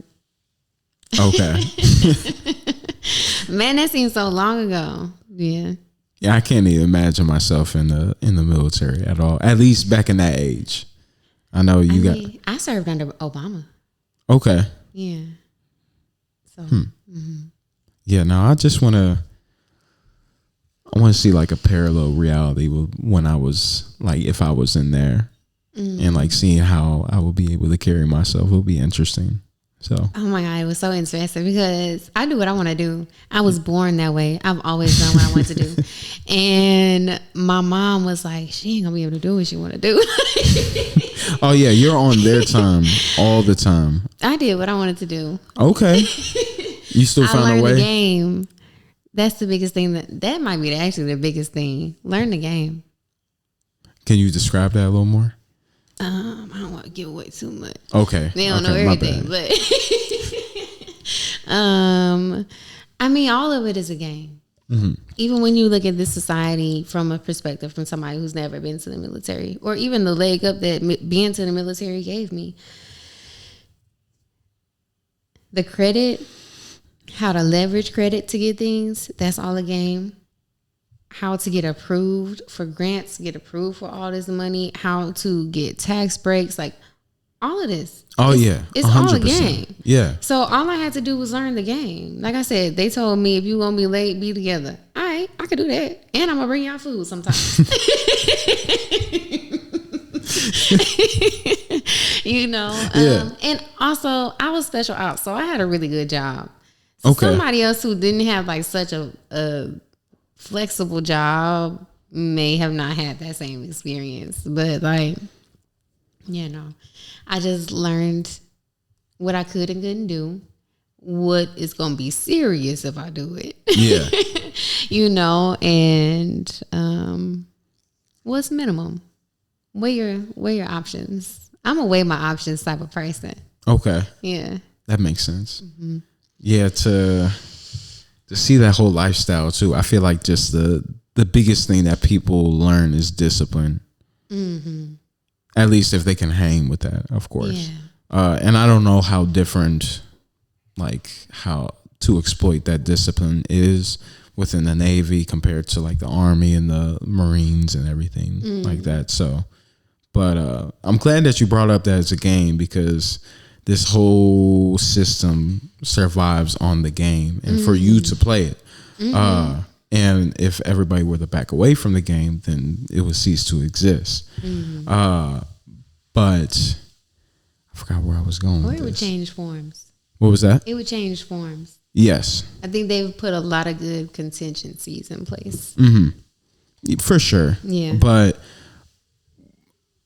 I had a good friend of mine, Ronnie Amin, who's part of Black Men Build on. I know Ronnie. Yeah. I love Ronnie. And he was saying that the system hasn't failed. It's working because it's designed to be this way. It's working exactly how it was designed. Exactly. And our focus should not be on, like, of course, if we can change the system that's currently in place, then we can try to do that. But my biggest focus is on making something completely new and starting from scratch. Yeah. And actually engaging with the community, engaging with the people first, rather than the people that we put in power that we never meet ever. So it's like, regardless if you love or like, in this case, very, very harshly dislike Donald Trump, you never met the man. So it's like, how, even if you do like him, how can you place that much power onto this person and trust that you never met this person, didn't go out to dinner, didn't grow up with him. So I think it is kind of crazy how we do place, and just how like presidents and people in politics is looked at now. It's like celebrity like, and I think that's super dangerous because every time that has happened in prior civilizations, it's always led to authoritarianism, totalitarianism, and stuff like that. Like I'm a big fan of history, but like the 1900s and 2000, not 2000s, but the 1900s. Okay. And see, that's the whole part that I just skipped. Yeah, I want to go before all of that. Yeah, for sure. And I'm kind of vice versa. Like, I need to learn more about ancient history and just how it's been twisted and manipulated. But I'm a huge conspiracy theorist, so like the 1900s is just full of that, and like how just within a century, how shifting it was for not only America, but for the entire world. It kind of just went away from empires to the states to set borders and everything. But now we're in the point where a lot of these set borders, mainly third world countries, we see with Palestine and what's going on around the world, is just now things are shifting again, and it's kind of mixing up the whole world, and the game is changing in real time. So it's interesting to see what's happening and how it connects to ancient history, but how it connects to history in the last couple hundred years. So but what was the biggest thing that you wanted to learn in terms of ancient history that connected with your spirituality? Was it like going down your bloodline? Was it going down mostly just African history and how we've been affected, or beyond that? So honestly, I've been going where I'm called, and it kind of looks different for me because, like I told you, I was born connected with my past life, and I died abruptly in my past life. So I think that's part of the reason why I remembered it. And I knew that it was somewhere like East Africa, India, Middle East, like somewhere between all of that. And let's see, where do I want to go with that? Take your time. You're all good. Also, even looking at my lineage in this lifetime, because I think it's all connected, first of all. For sure. It all tells a story at the end of the day. It really does. Yeah, because even where you are embodied in the next lifetime depends on the previous. Yeah, so, you essentially leave home to return home. The story is returning home. Yeah.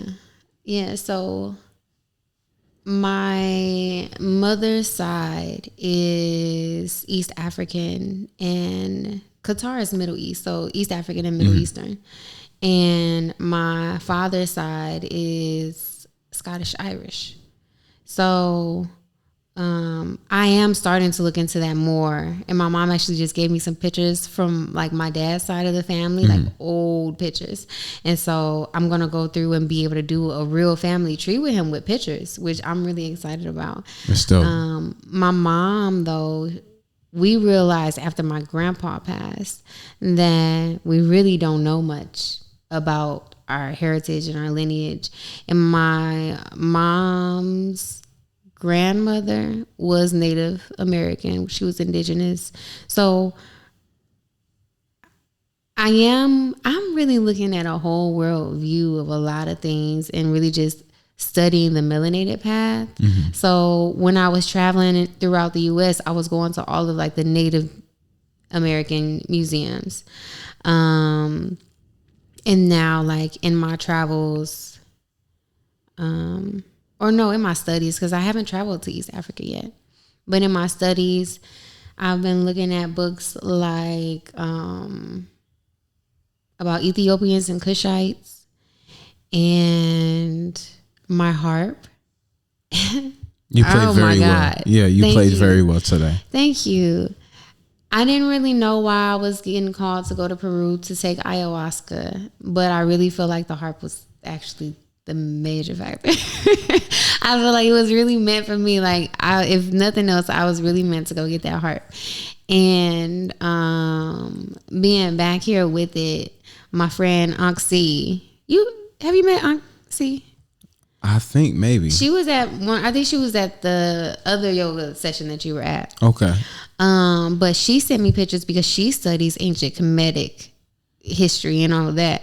So she sent me pictures of a woman from ancient Kemet playing a harp that looks exactly like mine.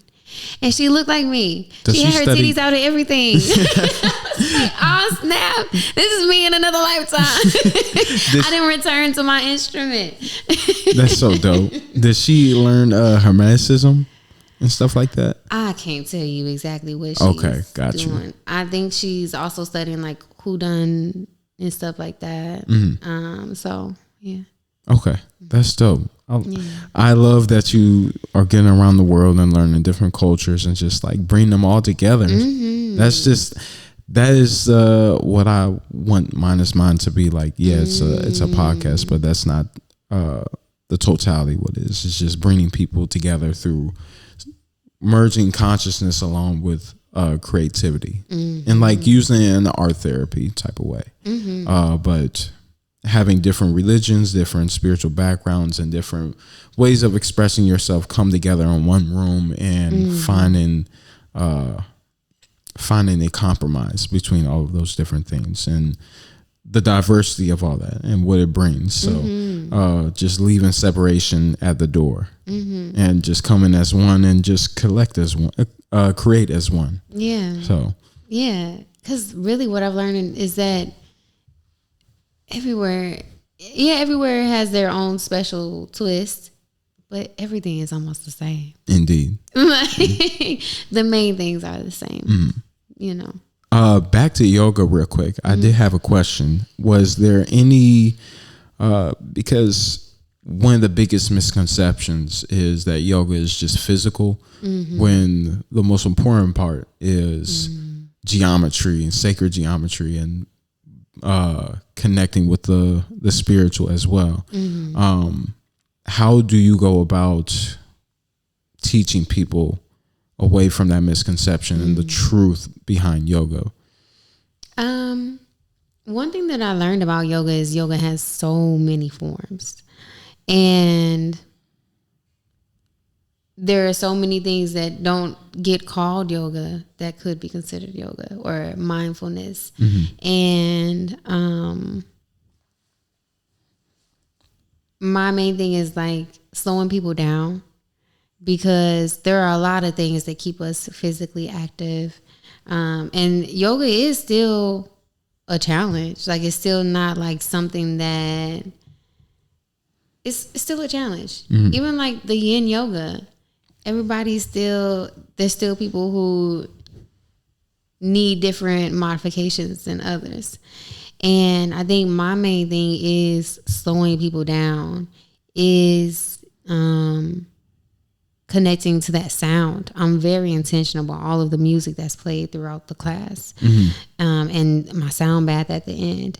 So it was nothing but affirmations and bringing peace to the space. So I do appreciate your choices. If you could send me the playlist too, I would love that. But I don't know if it's sacred asks though. me for the playlist, I change it, for each class. So I mean, which in a way might be better. So yeah, I'll start to share it. I'm trying to get rid of my Spotify, but I guess I'll keep it. What are you trying to get to? Well, I like Tidal. Okay. I like the music that it suggests for me. It's much easier to find something to just play, and it'll find more music for me. Sometimes with Spotify, you click a song, it don't always like find more music for you. Maybe I'm doing something wrong. I don't know. Yeah, Spotify too is known for only suggesting music that sounds exactly like the first song that you play. So it'll keep you on like that same sound. Yeah, no. And it can get super repetitive. Yeah. But I got you. I will send you the playlist. I appreciate that. Thank you. Yeah. I was sewn in tune during that whole class, and the biggest thing I had to work on today was my hips. So the lower 3 chakras, especially my sacral chakra. Yeah. So because I have been desiring a lot of things that I shouldn't have, mostly like on the eats, because like I'm a big foodie type of guy, but I am not. I'm not anywhere close to vegan at all, and this past week I wasn't as clean as I should have. Okay. So I was definitely feeling how it correlates with my body. So yoga is really good for digestion, because you're detoxifying the body. One of the main things that we focus on is the breath, and you detoxify through your exhale. So and we did some good hip stuff today too. We did. Yeah. And at the end, I brought that little mat back to my chest and did that for like 5 extra minutes. I was like, I didn't know it could feel this good. So yes, I love to hear that. So thank you for suggesting everything that you did today. Yeah. Okay. Yes. Thank you. Of course. I come with a plan, but it changes. Like, yeah, it definitely changes. It's so interesting too when you can really see all the different ways that you're in tune. Like even putting on this necklace. This is from Peru, and that's beautiful, by the way. Yeah, my friend from Peru came to class today. I'm like, this is my first time even wearing it. Like, and now she in the class. So it's like it's a lot of synchronicities. And then how I had a vision of, excuse me, us laying like that. I didn't say nothing to nobody when I came in. People was already laying like that. And that is not how we normally have class. Yeah. So I'm like, I knew today was going to be special. I knew it was going to be special. So, and with everything going on, I think it needed to be. And that's why during the sound bath too, I wanted to definitely use the mantra. I think sticking with sound is really I'm really connected to sound. And that's one of the ways that I show people yoga is through because sound can take you on a journey, and being able to take people on a journey, especially now playing a harp, like you're telling stories with strings. Yeah.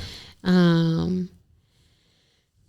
that's mainly how I do it. And then with Sanskrit, with learning Sanskrit and doing the Sanskrit mantras, these are words that literally use each part of your mouth, and the syllables and everything are associated with different parts. So like, even like, I'll just do a couple. Go ahead. Couple vowels, or like, or not vowels, but like like you have to put more breath in the BH than you would just the B.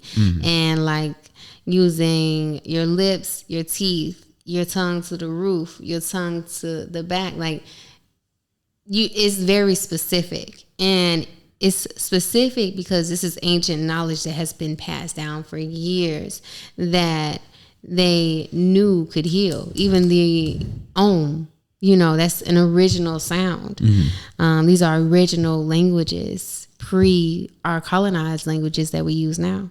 Indeed. And also, yoga means unity in Sanskrit. And a lot of people don't know that. And it's just bringing together all different parts of yourselves and all different bodies, knowing that there's something way beyond just the physical body. You have your ethereal body, you have your astral body, and just everything is coming together in unity under single poses that also aligns with the geometric patterns of the universe too. So it's dope to see people learn that. I'm still on my journey of learning it and getting the hang of it and actually making the time for it. That's just my biggest thing, is making the time for yoga. And I already know how important it is. It's just like making it as important as I can so I can make time for it. It's very important. I'm actually starting a 7-day yoga challenge tomorrow. I don't know when you're going to post this. When are you posting this?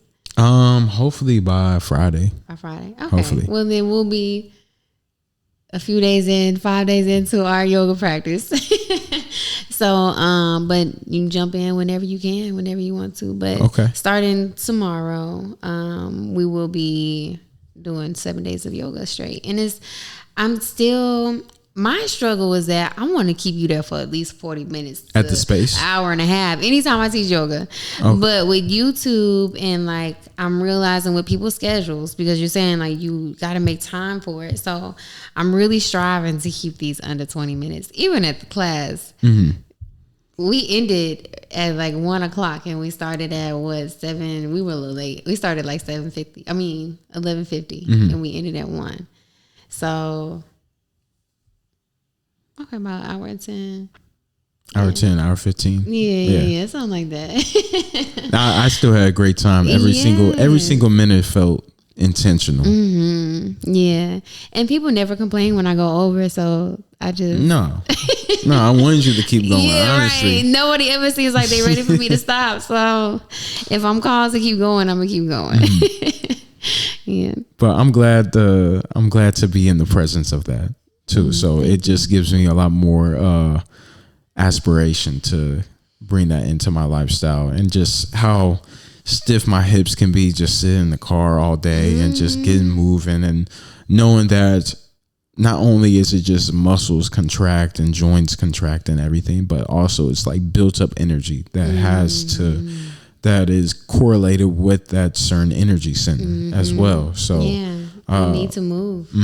We have to move. Yeah. And I think that's one of the things that's aging a lot of people here, because when you go to Costa Rica, you would never guess how old they are. They're in the sun. They look young. All day. Yeah. Yes. They're moving all day, like, and moving in passion, moving, with ease still, but like they're still working. And so I realized, even like when my dog got hurt, I wasn't able to walk him. So then I started being lazy in my yoga practice. And within a week, I'm feeling pain within my body. And I'm like, dang, it's only been a week. Like, what is going on? But that's why I decided to do a 7-day yoga challenge, because I'm like, I need to get back into it. I know other people need to get back into it, and making sure that I am tailoring it to my audience and making sure that I'm still giving you breath work, movement, and sound in 20 minutes. So it's been a challenge for me coming up with the layout for it, and editing. I'm still doing the videos myself. Yeah. But you did a great job today, though. Thank you. You're welcome. You're welcome. What was the journey like finding a guru and learning under that guru? So they always say that when the student is ready, the teacher appears. Yes. And so I knew I wanted to do a deeper yoga program. And I also wanted to use my military benefits. And so I was really just looking at, like, I know there's got to be a way for me to get my yoga certification with these benefits instead of just doing like a social work degree and counseling. Like, I thought about expression therapy, but I'm like, that's not what I need to know. I feel like there's a lack of intimacy too with those practices. It's a lack of the soul. Yeah. They took the knowledge from these other places and just created a curriculum that's soulless. And so I found Hawaii School of Yoga and my guru, Zeny. I don't know. It was divine because honestly, in my class too, all of us made up different parts of the world, like the different continents. And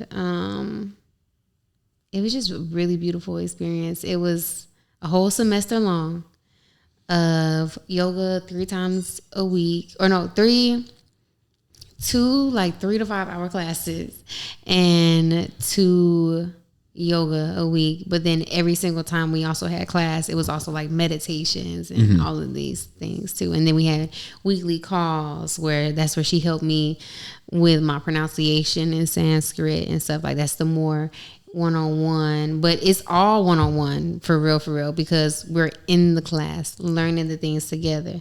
And we had books, we had a lot of material to cover and go through. And what's the semester, 3 or 4 months? So, but it was like fully submersing me in the practice. And that's when I was traveling in my shuttle bus. So I was literally driving from national park to national park and doing yoga in the grass, or like during class I would have to go to like Planet Fitness, so I would have Wi-Fi and stuff, and like do it in the parking lot in my bus. That's so fire. Yeah. But like being able to sleep like in the middle of nowhere while I'm going through this big yoga program was just, it gave me the time to focus in on myself and really put my all into the practice. That's fire. That's fire. Yeah. To speak on not really social works, but the curriculum that you said, you were talking about psychology, correct? That has been manipulated. I was talking about a lot of things. Oh, even yeah, like hypnotherapy. Sure. Hypnotherapy came from ancient Kemet. You know, but now it's like they only want to give you, because I had thought about going to hypnotherapy school because it's just intriguing to me. Yeah. I've never even done it. Like I've never received it or even seen it. I don't know. It's just intriguing. Hippotherapy. Can you describe? Hypnotherapy. Yeah. What is that again? So I'll tell you what I learned about ancient Kemet. Please. They would have oracles and like dream oracles and stuff like that. And, it basically is to help you either go to a certain period in your life and address those issues. It's also like similar with dream interpretation.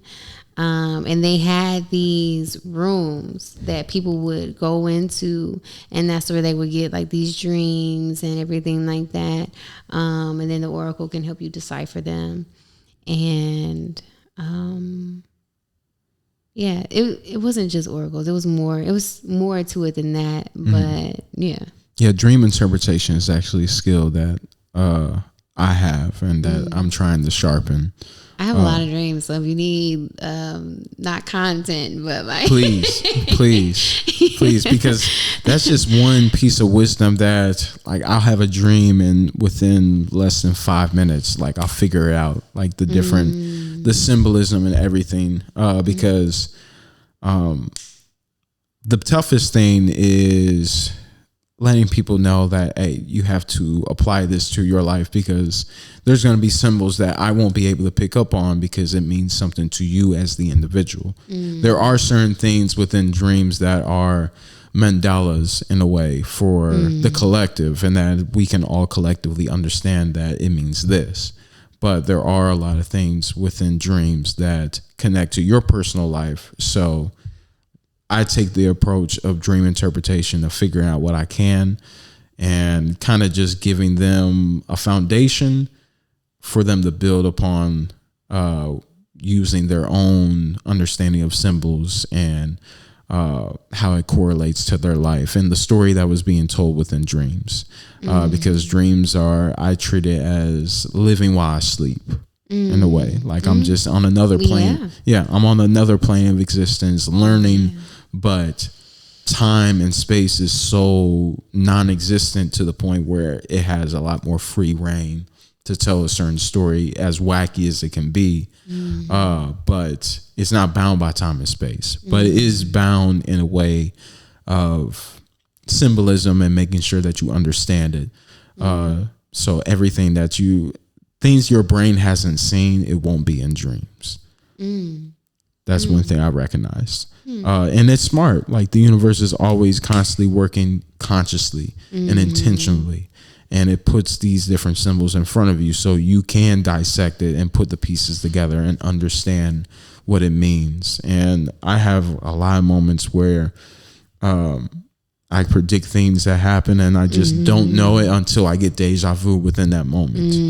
And I see it like you saw it before. Yeah. And part of that is like I've kind of figured out, at least in my interpretation of what deja vu means to me.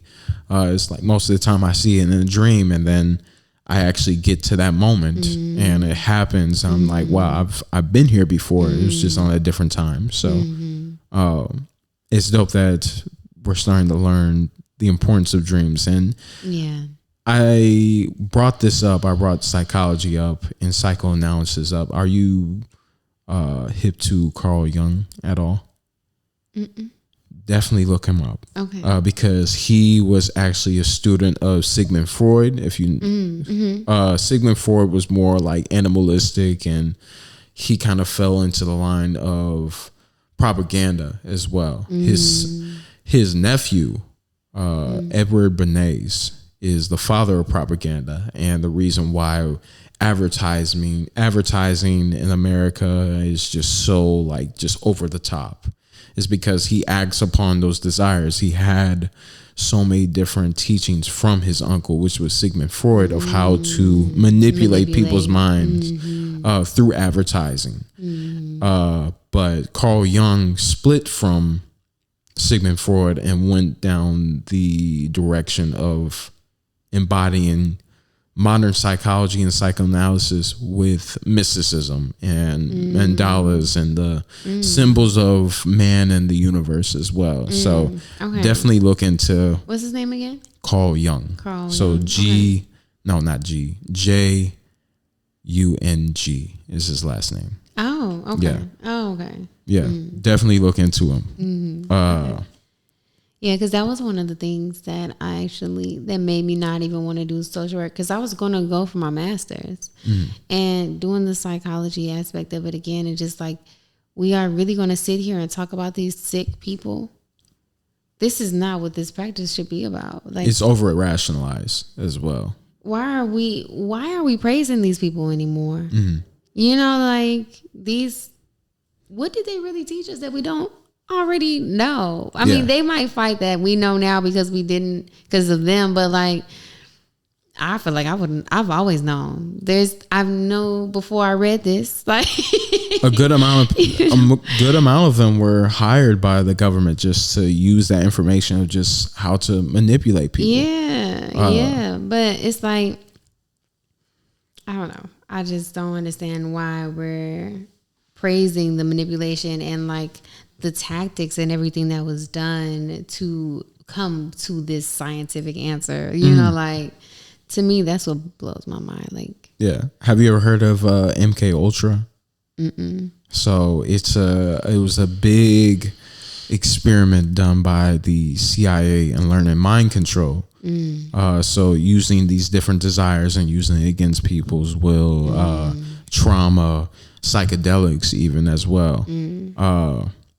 And just finding new ways to mind control people. And it was disbanded back in like the 60s or 70s, but it's still used today with, like I said, propaganda and the things that you see on the news and constant advertising. There's always subliminal messaging within our advertising too as well, whether through sound or the things that we read too. So, and we don't know it, but the subconscious gathers everything that's put in front of it and it reflects that. And if we don't have the discipline and the, I forgot the word, but the ability to have our own discretion between what's real and what's fake, what works for us and what doesn't work for us. If we don't have that conscious mind and the discretion that comes with it, then the subconscious is going to be played on repeat without any type of healing being taking place. So, and how have you noticed yoga help you be more mindful? It helps me slow down, and honestly, the sound is a really big part of that too. Like, even just connecting to the air and the space around you and just taking that time to be still and to sit with your thoughts. We need to be sitting with our thoughts in order to receive more of what we need to be doing. I'm very connected, so I have been blessed for sure. And I've had students where it does take them, like, they don't understand what they're doing, like, at all when you say that. And I'm trying to figure out how I can even, like, break it down, so that everybody can understand. But, yeah. Yoga isn't always clearing the mind. It isn't always, it's not like you need to sit here and be blank and be still. Yeah. It's really like, okay, what is coming up for me? All right, why is that coming up? That's interesting. Like sitting with everything, like even like my stomach growling right now. And it's like, I could be like, man, I'm hungry. Or I could be like, oh, this is what it feels like to be hungry. Yeah, just being in the moment, being present. Yeah, and being non-judgmental, like literally just taking the time to sit down and just be and sit and observe, be a witness, and yeah, I think that's powerful. We don't really praise people for taking rest. Yeah. But rest is very important. Super important. Especially like with women and us in our cycles, our monthly cycles, understanding our traditions and how we actually are supposed to be. That is our time of rest. And then you have your high energy weeks, you have your low energy weeks. Like, it's important for us to honor that.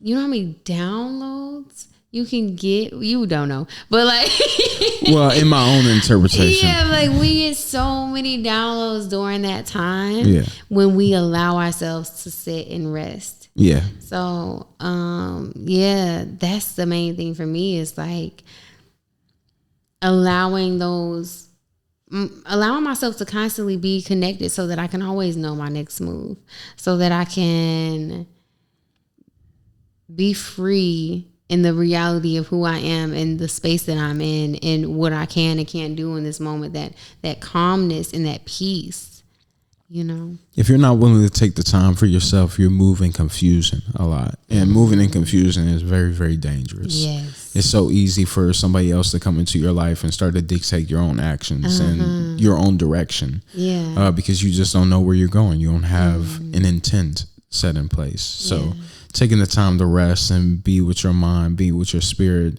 you get redirected pretty much. And even if you get rejected on certain life paths or decisions and people that you want in your life or being in somebody else's life, rejection is redirection. And you have to sit with that. You can't just get right back up and continue to move forward without taking any rest at all, because that's how confusion just builds up. And I feel that leads to my next question. Perfect segue.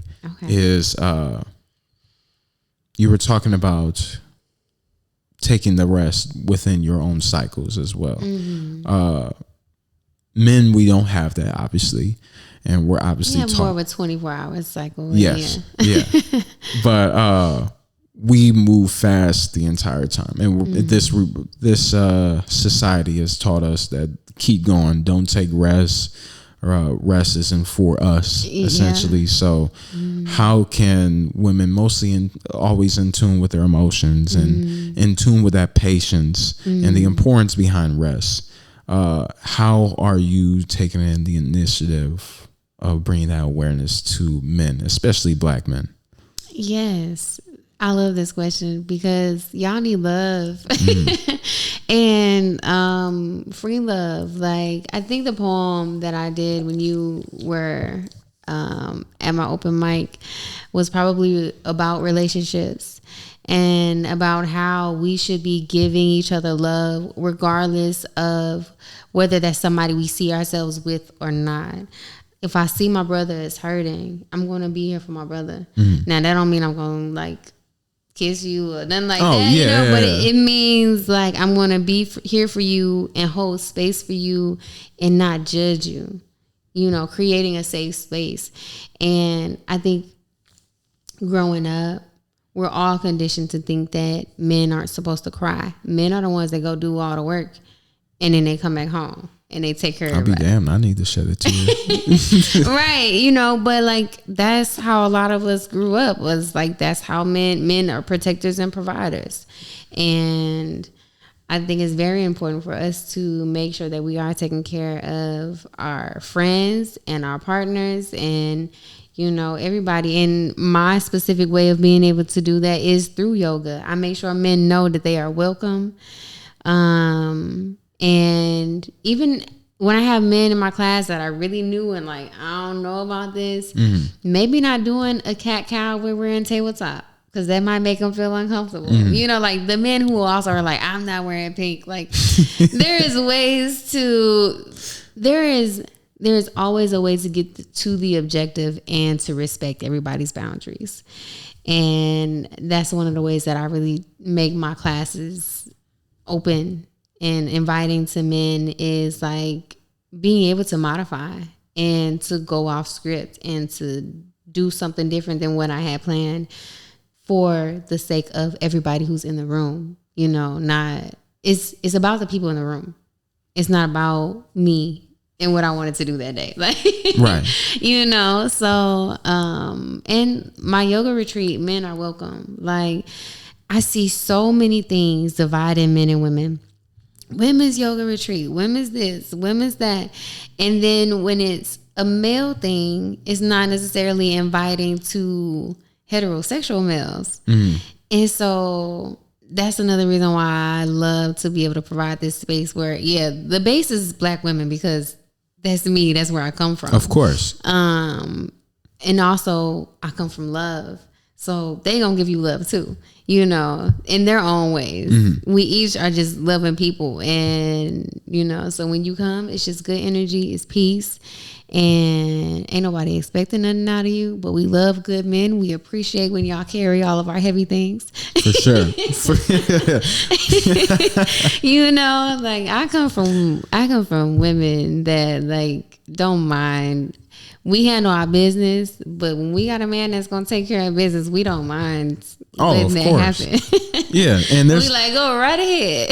There's nothing wrong with like that traditional role. I think we just get so boxed into that traditional role to the point where it's like we have to keep that mask on all the time when we shouldn't be wearing it in the first place. Yeah, it's still a partnership. You know, if the trash need to be taken out, I'm not going to continue to just pile on more trash. And you not there, I'm going to take it out. Right. Like, do I want to? No. Do I feel like I should? No, but I will.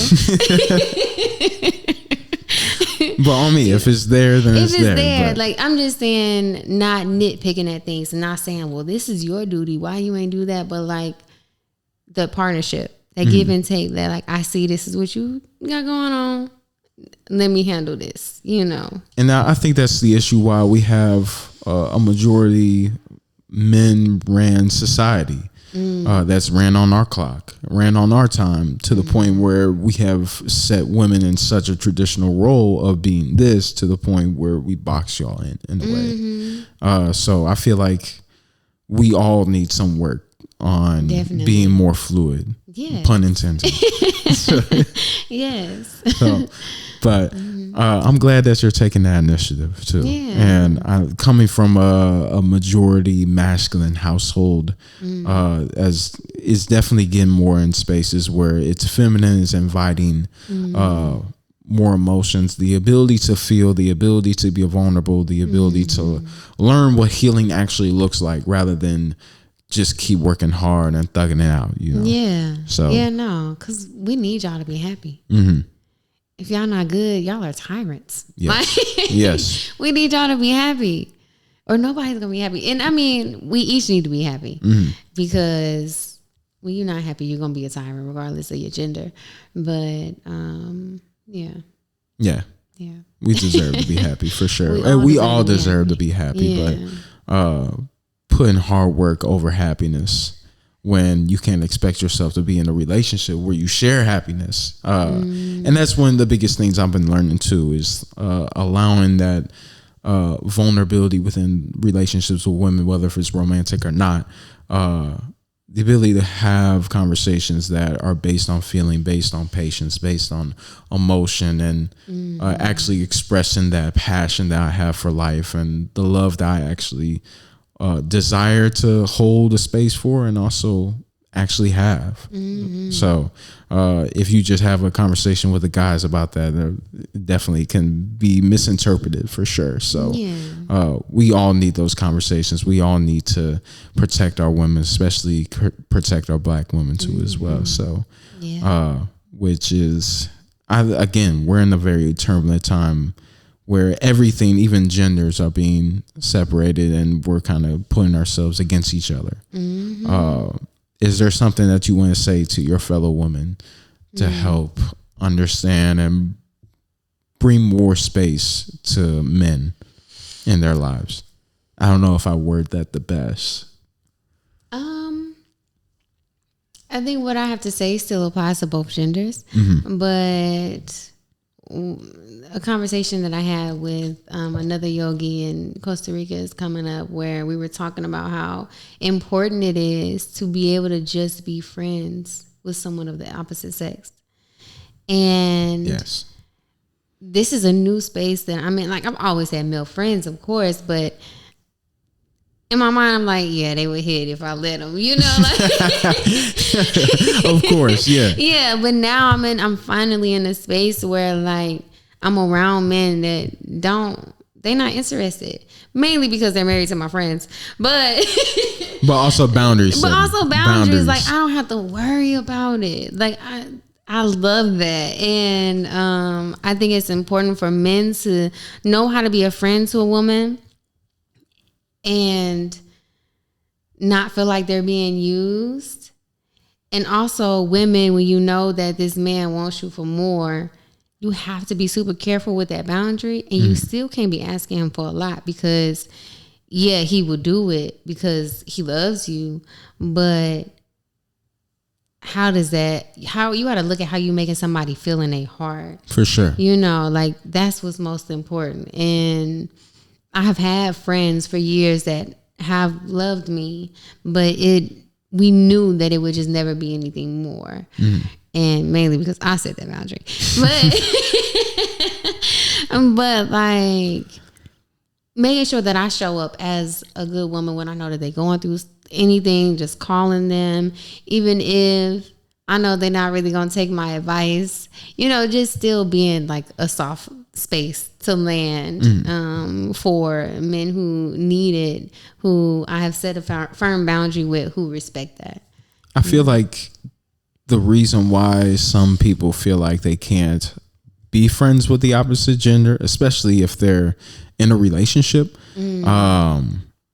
is that they need to work on that boundary setting and trust, and trust within ourselves as individuals, let alone against different races and different genders, is, I won't say it's at an all-time low, but it's definitely trending downward for the collective, because there's just so many agendas and manipulation just put out there to put people against themselves. Because when you put people against themselves, there's no sense of community at all between genders and races and different religious and spiritual backgrounds. So there's definitely is an agenda out there to separate people, separate the family. The family is constantly being under attack, especially in America, where it's already 50% divorce rate. I grew up in a divorce household, and my parents and their parents too have encountered divorce within their lifetime. So that's one generational curse that I'm seeking to end, is divorce, and having a happy marriage where we're sharing our happiness and not having to codepend and compromise in ways that you shouldn't have to. Not at all. So having it just be genuine, and not selling ourselves on this idea where there's going to be no problems at all, and like everything's going to be perfect. Like that's unrealistic in any situation, any relationship, whether it's with a person, place, or thing.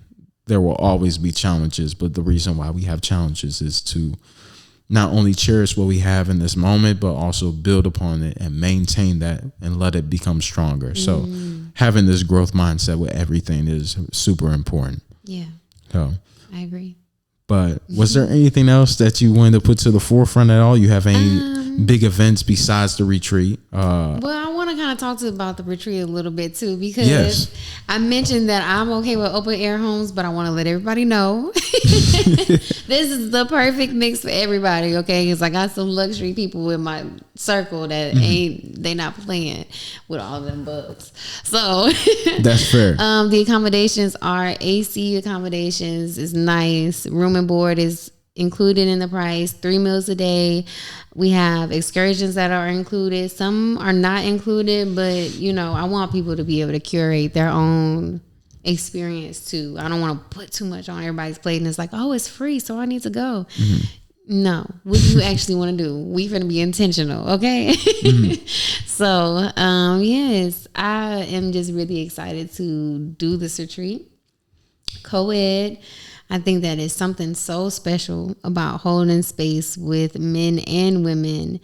I love a good balance of masculine and feminine. I grew up with a good balance of masculine and feminine, which I think has made me be very well-rounded and has attributed to my ability to be soft as a woman. And that's the space that I'm looking to curate, That's beautiful. So, yeah. Is there any other big details or intentions that you hold for this retreat coming up? Yeah, that people come and that they are changed for the better forever. And, that they unlock things within themselves that are just really going to help them step into more abundance, more good health, more wealth, and be blessed. Yeah.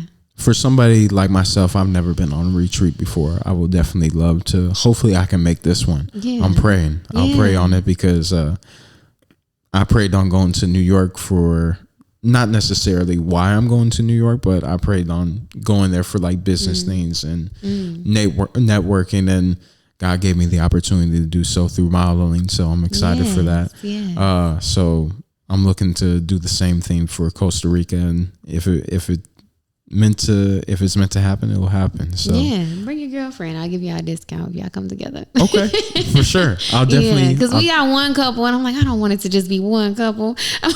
I need some more men to come. So yeah, I appreciate that. Thank you. Yeah, thank you. I'll definitely look into that and pray upon that and manifest that. Yeah. For somebody that has never been to a retreat, though, what would you say would be the biggest challenge for them? And the biggest challenge that they want to overcome? If you ain't got a passport, But you need a passport. I do need a passport. You need a passport even if you're not coming on my retreat. Like, get your passport. Yeah. Like ASAP. That's necessary. So honestly, that's the biggest hurdle. Okay. Because the flight, you can find a flight for less than $500 both ways to Costa Rica. That's why I'm picking it as a base, because I wanted it to be accessible. Even my retreat, is priced at a place that was accessible for me. And, you know, when I'm watching like these people who teach people how to do retreats, they're saying that I need to be charging a lot more. But one of my main things is making sure that it will be accessible for people. And so get your passport. Flight is not included. That is one thing that's not included, but we will pick you up from the airport. We got one shuttle coming from the airport. So we got to make that shuttle. But there's a few different ways that you can get to, you know, the retreat center from the airport should you miss the shuttle or anything like that. So, for sure. We got options. So really, we will work with you. I will give you the email because I don't want to say the wrong thing. But we have an email for people to reach out to if they have any questions. Okay. Can I put it in the description too as well? Yeah. All right, cool. And my website is Flowing with Fluid. flowingwithfluid.com/retreats is the retreat page, and it has all of the information there. I think I answered everything, but if you have any questions, reach out to me. Cool. I appreciate you. Yeah. You have a last question. Do you have a favorite memory from any retreat? Like, what's the one that is nearest and dearest to your heart? So the yoga retreat that I did in Peru was just life-changing for me. And I do plan on doing a retreat in Peru too, because I want to provide that experience. Peru looks so beautiful. It's so beautiful. It looks insane. And I just really wanted to learn a few more things before I bring people to Peru. So,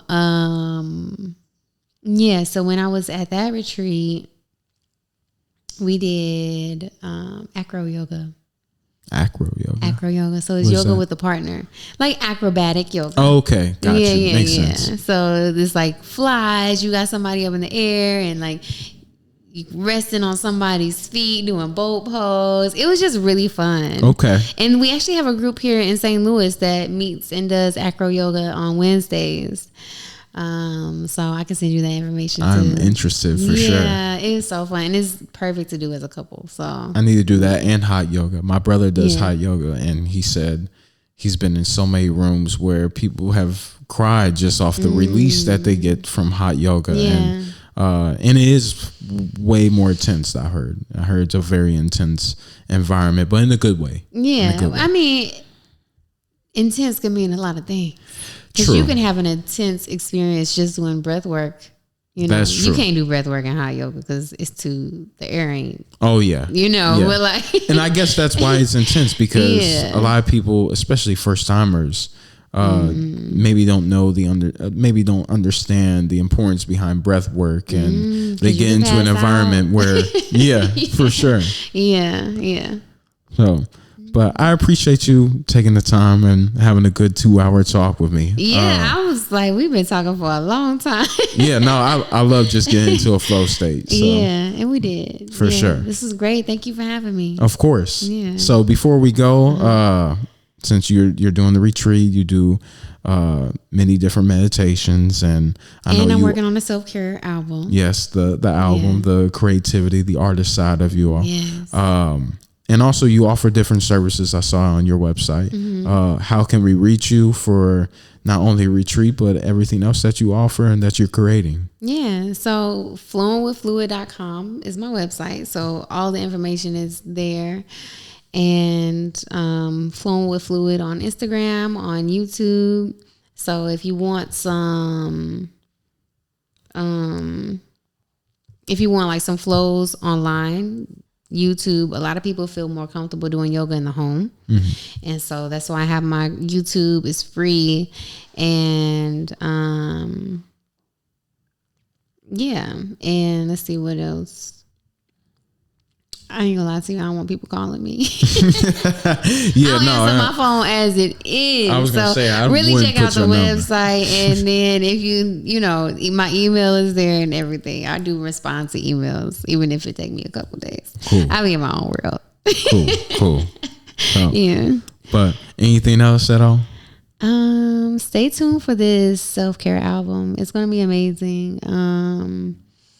I have had the opportunity to collaborate with sound healing with Brennan, who owns the Cola Lounge. And so we are collaborating on a lot of the songs, a few of the songs.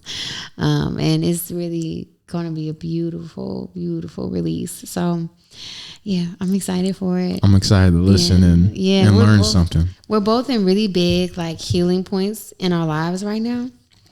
And so I just feel like this self-care tape is coming at the best time. Like it's just so divinely aligned. Because I've been working on it for years, but something just hasn't really felt right. And now with collaborating with him, it's like everything is coming together. Because he is like my yang to my yin. Like I'm very calm and he is very hyper. And like the way that we are in sync with the music is crazy. So it's beautiful. We've done like, because I used to host jam sessions. Mm-hmm. And so that was our first time like playing together was at the jam sessions. And now it's just kind of grown into us actually like taking our knowledge that we have about sound, because he was one of the first people who actually introduced me to sound healing before going to Peru. That's another thing about Peru too. That's fire. I actually experienced feeling like I was levitating during a sound bath in Peru. So yeah, it's just all coming back full circle. So stay tuned for retreats, for the album. I have ways for people to be able to travel if that's a part of your life, if that's something that you want to bring into your life. And then also ways for you to care for yourself that ain't gonna cost you nothing. So lovely. Yeah. Is there an affirmation or a mantra that you want to leave us off with? Well, I guess I'll give y'all this. This is going to be a part of my album too. Okay. But this is like a mantra that I say to myself a lot, especially like after burning sage and then burning Palo Santo. While I'm burning the Palo Santo and like my intention, a lot of times I'll just say, I ooze love, peace, and positivity. I ooze love, peace, and positivity. Yeah. Prosperity flows to me. I live abundantly. I like the choice of ooze. Yeah. I like right? that. Yeah. I ooze love, peace, and positivity. Like it is just, it surrounds me, guides me, keeps me in perfect alignment. I was starting to lose it. Like what I usually say, but it's different because I'm not in the practice now. So it's different trying to call it back when I'm not directly in that energy. But yeah, that's how I started. I ooze love, peace, and positivity. Beautiful. So when whatever you're putting out, you're receiving back. So I always want to make sure that I'm putting out that energy. And I mean, of course, life is balanced. So we always going to have other things arise. But when you ooze love, peace, and positivity, no matter what is going on around you, you can find a peace. Mm-hmm. You can have joy. You can do all these other practices and everything, but everybody that does those practices doesn't always have joy. Mm-hmm. So at the core, we have to bring that joy within us. Yeah. Mm-hmm. And I've learned within my own journey that it's not something that you can find outside of yourself. It has to come from within yourself. Yeah. And where you have to, when there's nothing else at the table, when there's nobody else on their corner at all, are you able to turn to yourself and find the answers and find that joy without having to rely on things externally. Mm-hmm. So, and that's super, super important. That brings the most important independent quality in all of our lives is the ability to make ourselves happy and to be happy within our own skin and within our own spirit. So I'm glad that you brought that up. Yeah. So, beautiful. But I appreciate your time. I appreciate your presence. I appreciate your time and your space. Of course. Yeah. So hopefully I get a studio here soon. Yeah, but I'm glad the living room is serving this purpose. So I mean, you got the whole setup. You Yeah. know, you doing the thing. You doing it. hey, it's gonna happen regardless. So Yeah. we make it happen. But all right, y'all. It's been a pleasure as always. Episode 26, Miss Fluid. You know what it is here at Minus Mind is just transcending consciousness, community, individual to individual, and soon worldwide. So continuing to elevate ourselves and be in tune with the many different bodies. What is also in certifications too? This is more of a question for me because I want to bring more legitimacy to what I'm building here with Minus Mind is, do you have any, I'm not going to say hookups, but like any easy segues on learning different certifications, whether it be in yoga or breath work or anything that deals with mysticism, spirituality, and consciousness, any connections or resources towards that? I feel like this answer is gonna piss you off, but when the student is ready, the teacher appears. You know, I'll take that. Okay. I'll take that. Yeah. My Okay. teacher may be opening her school back up soon. Okay. So if she does, I'll let you know. Cool. But yeah. I do appreciate that answer. Yeah. So, but I appreciate everybody that took the time to listen, and appreciate your energy and your presence, and you as well. So, but yeah.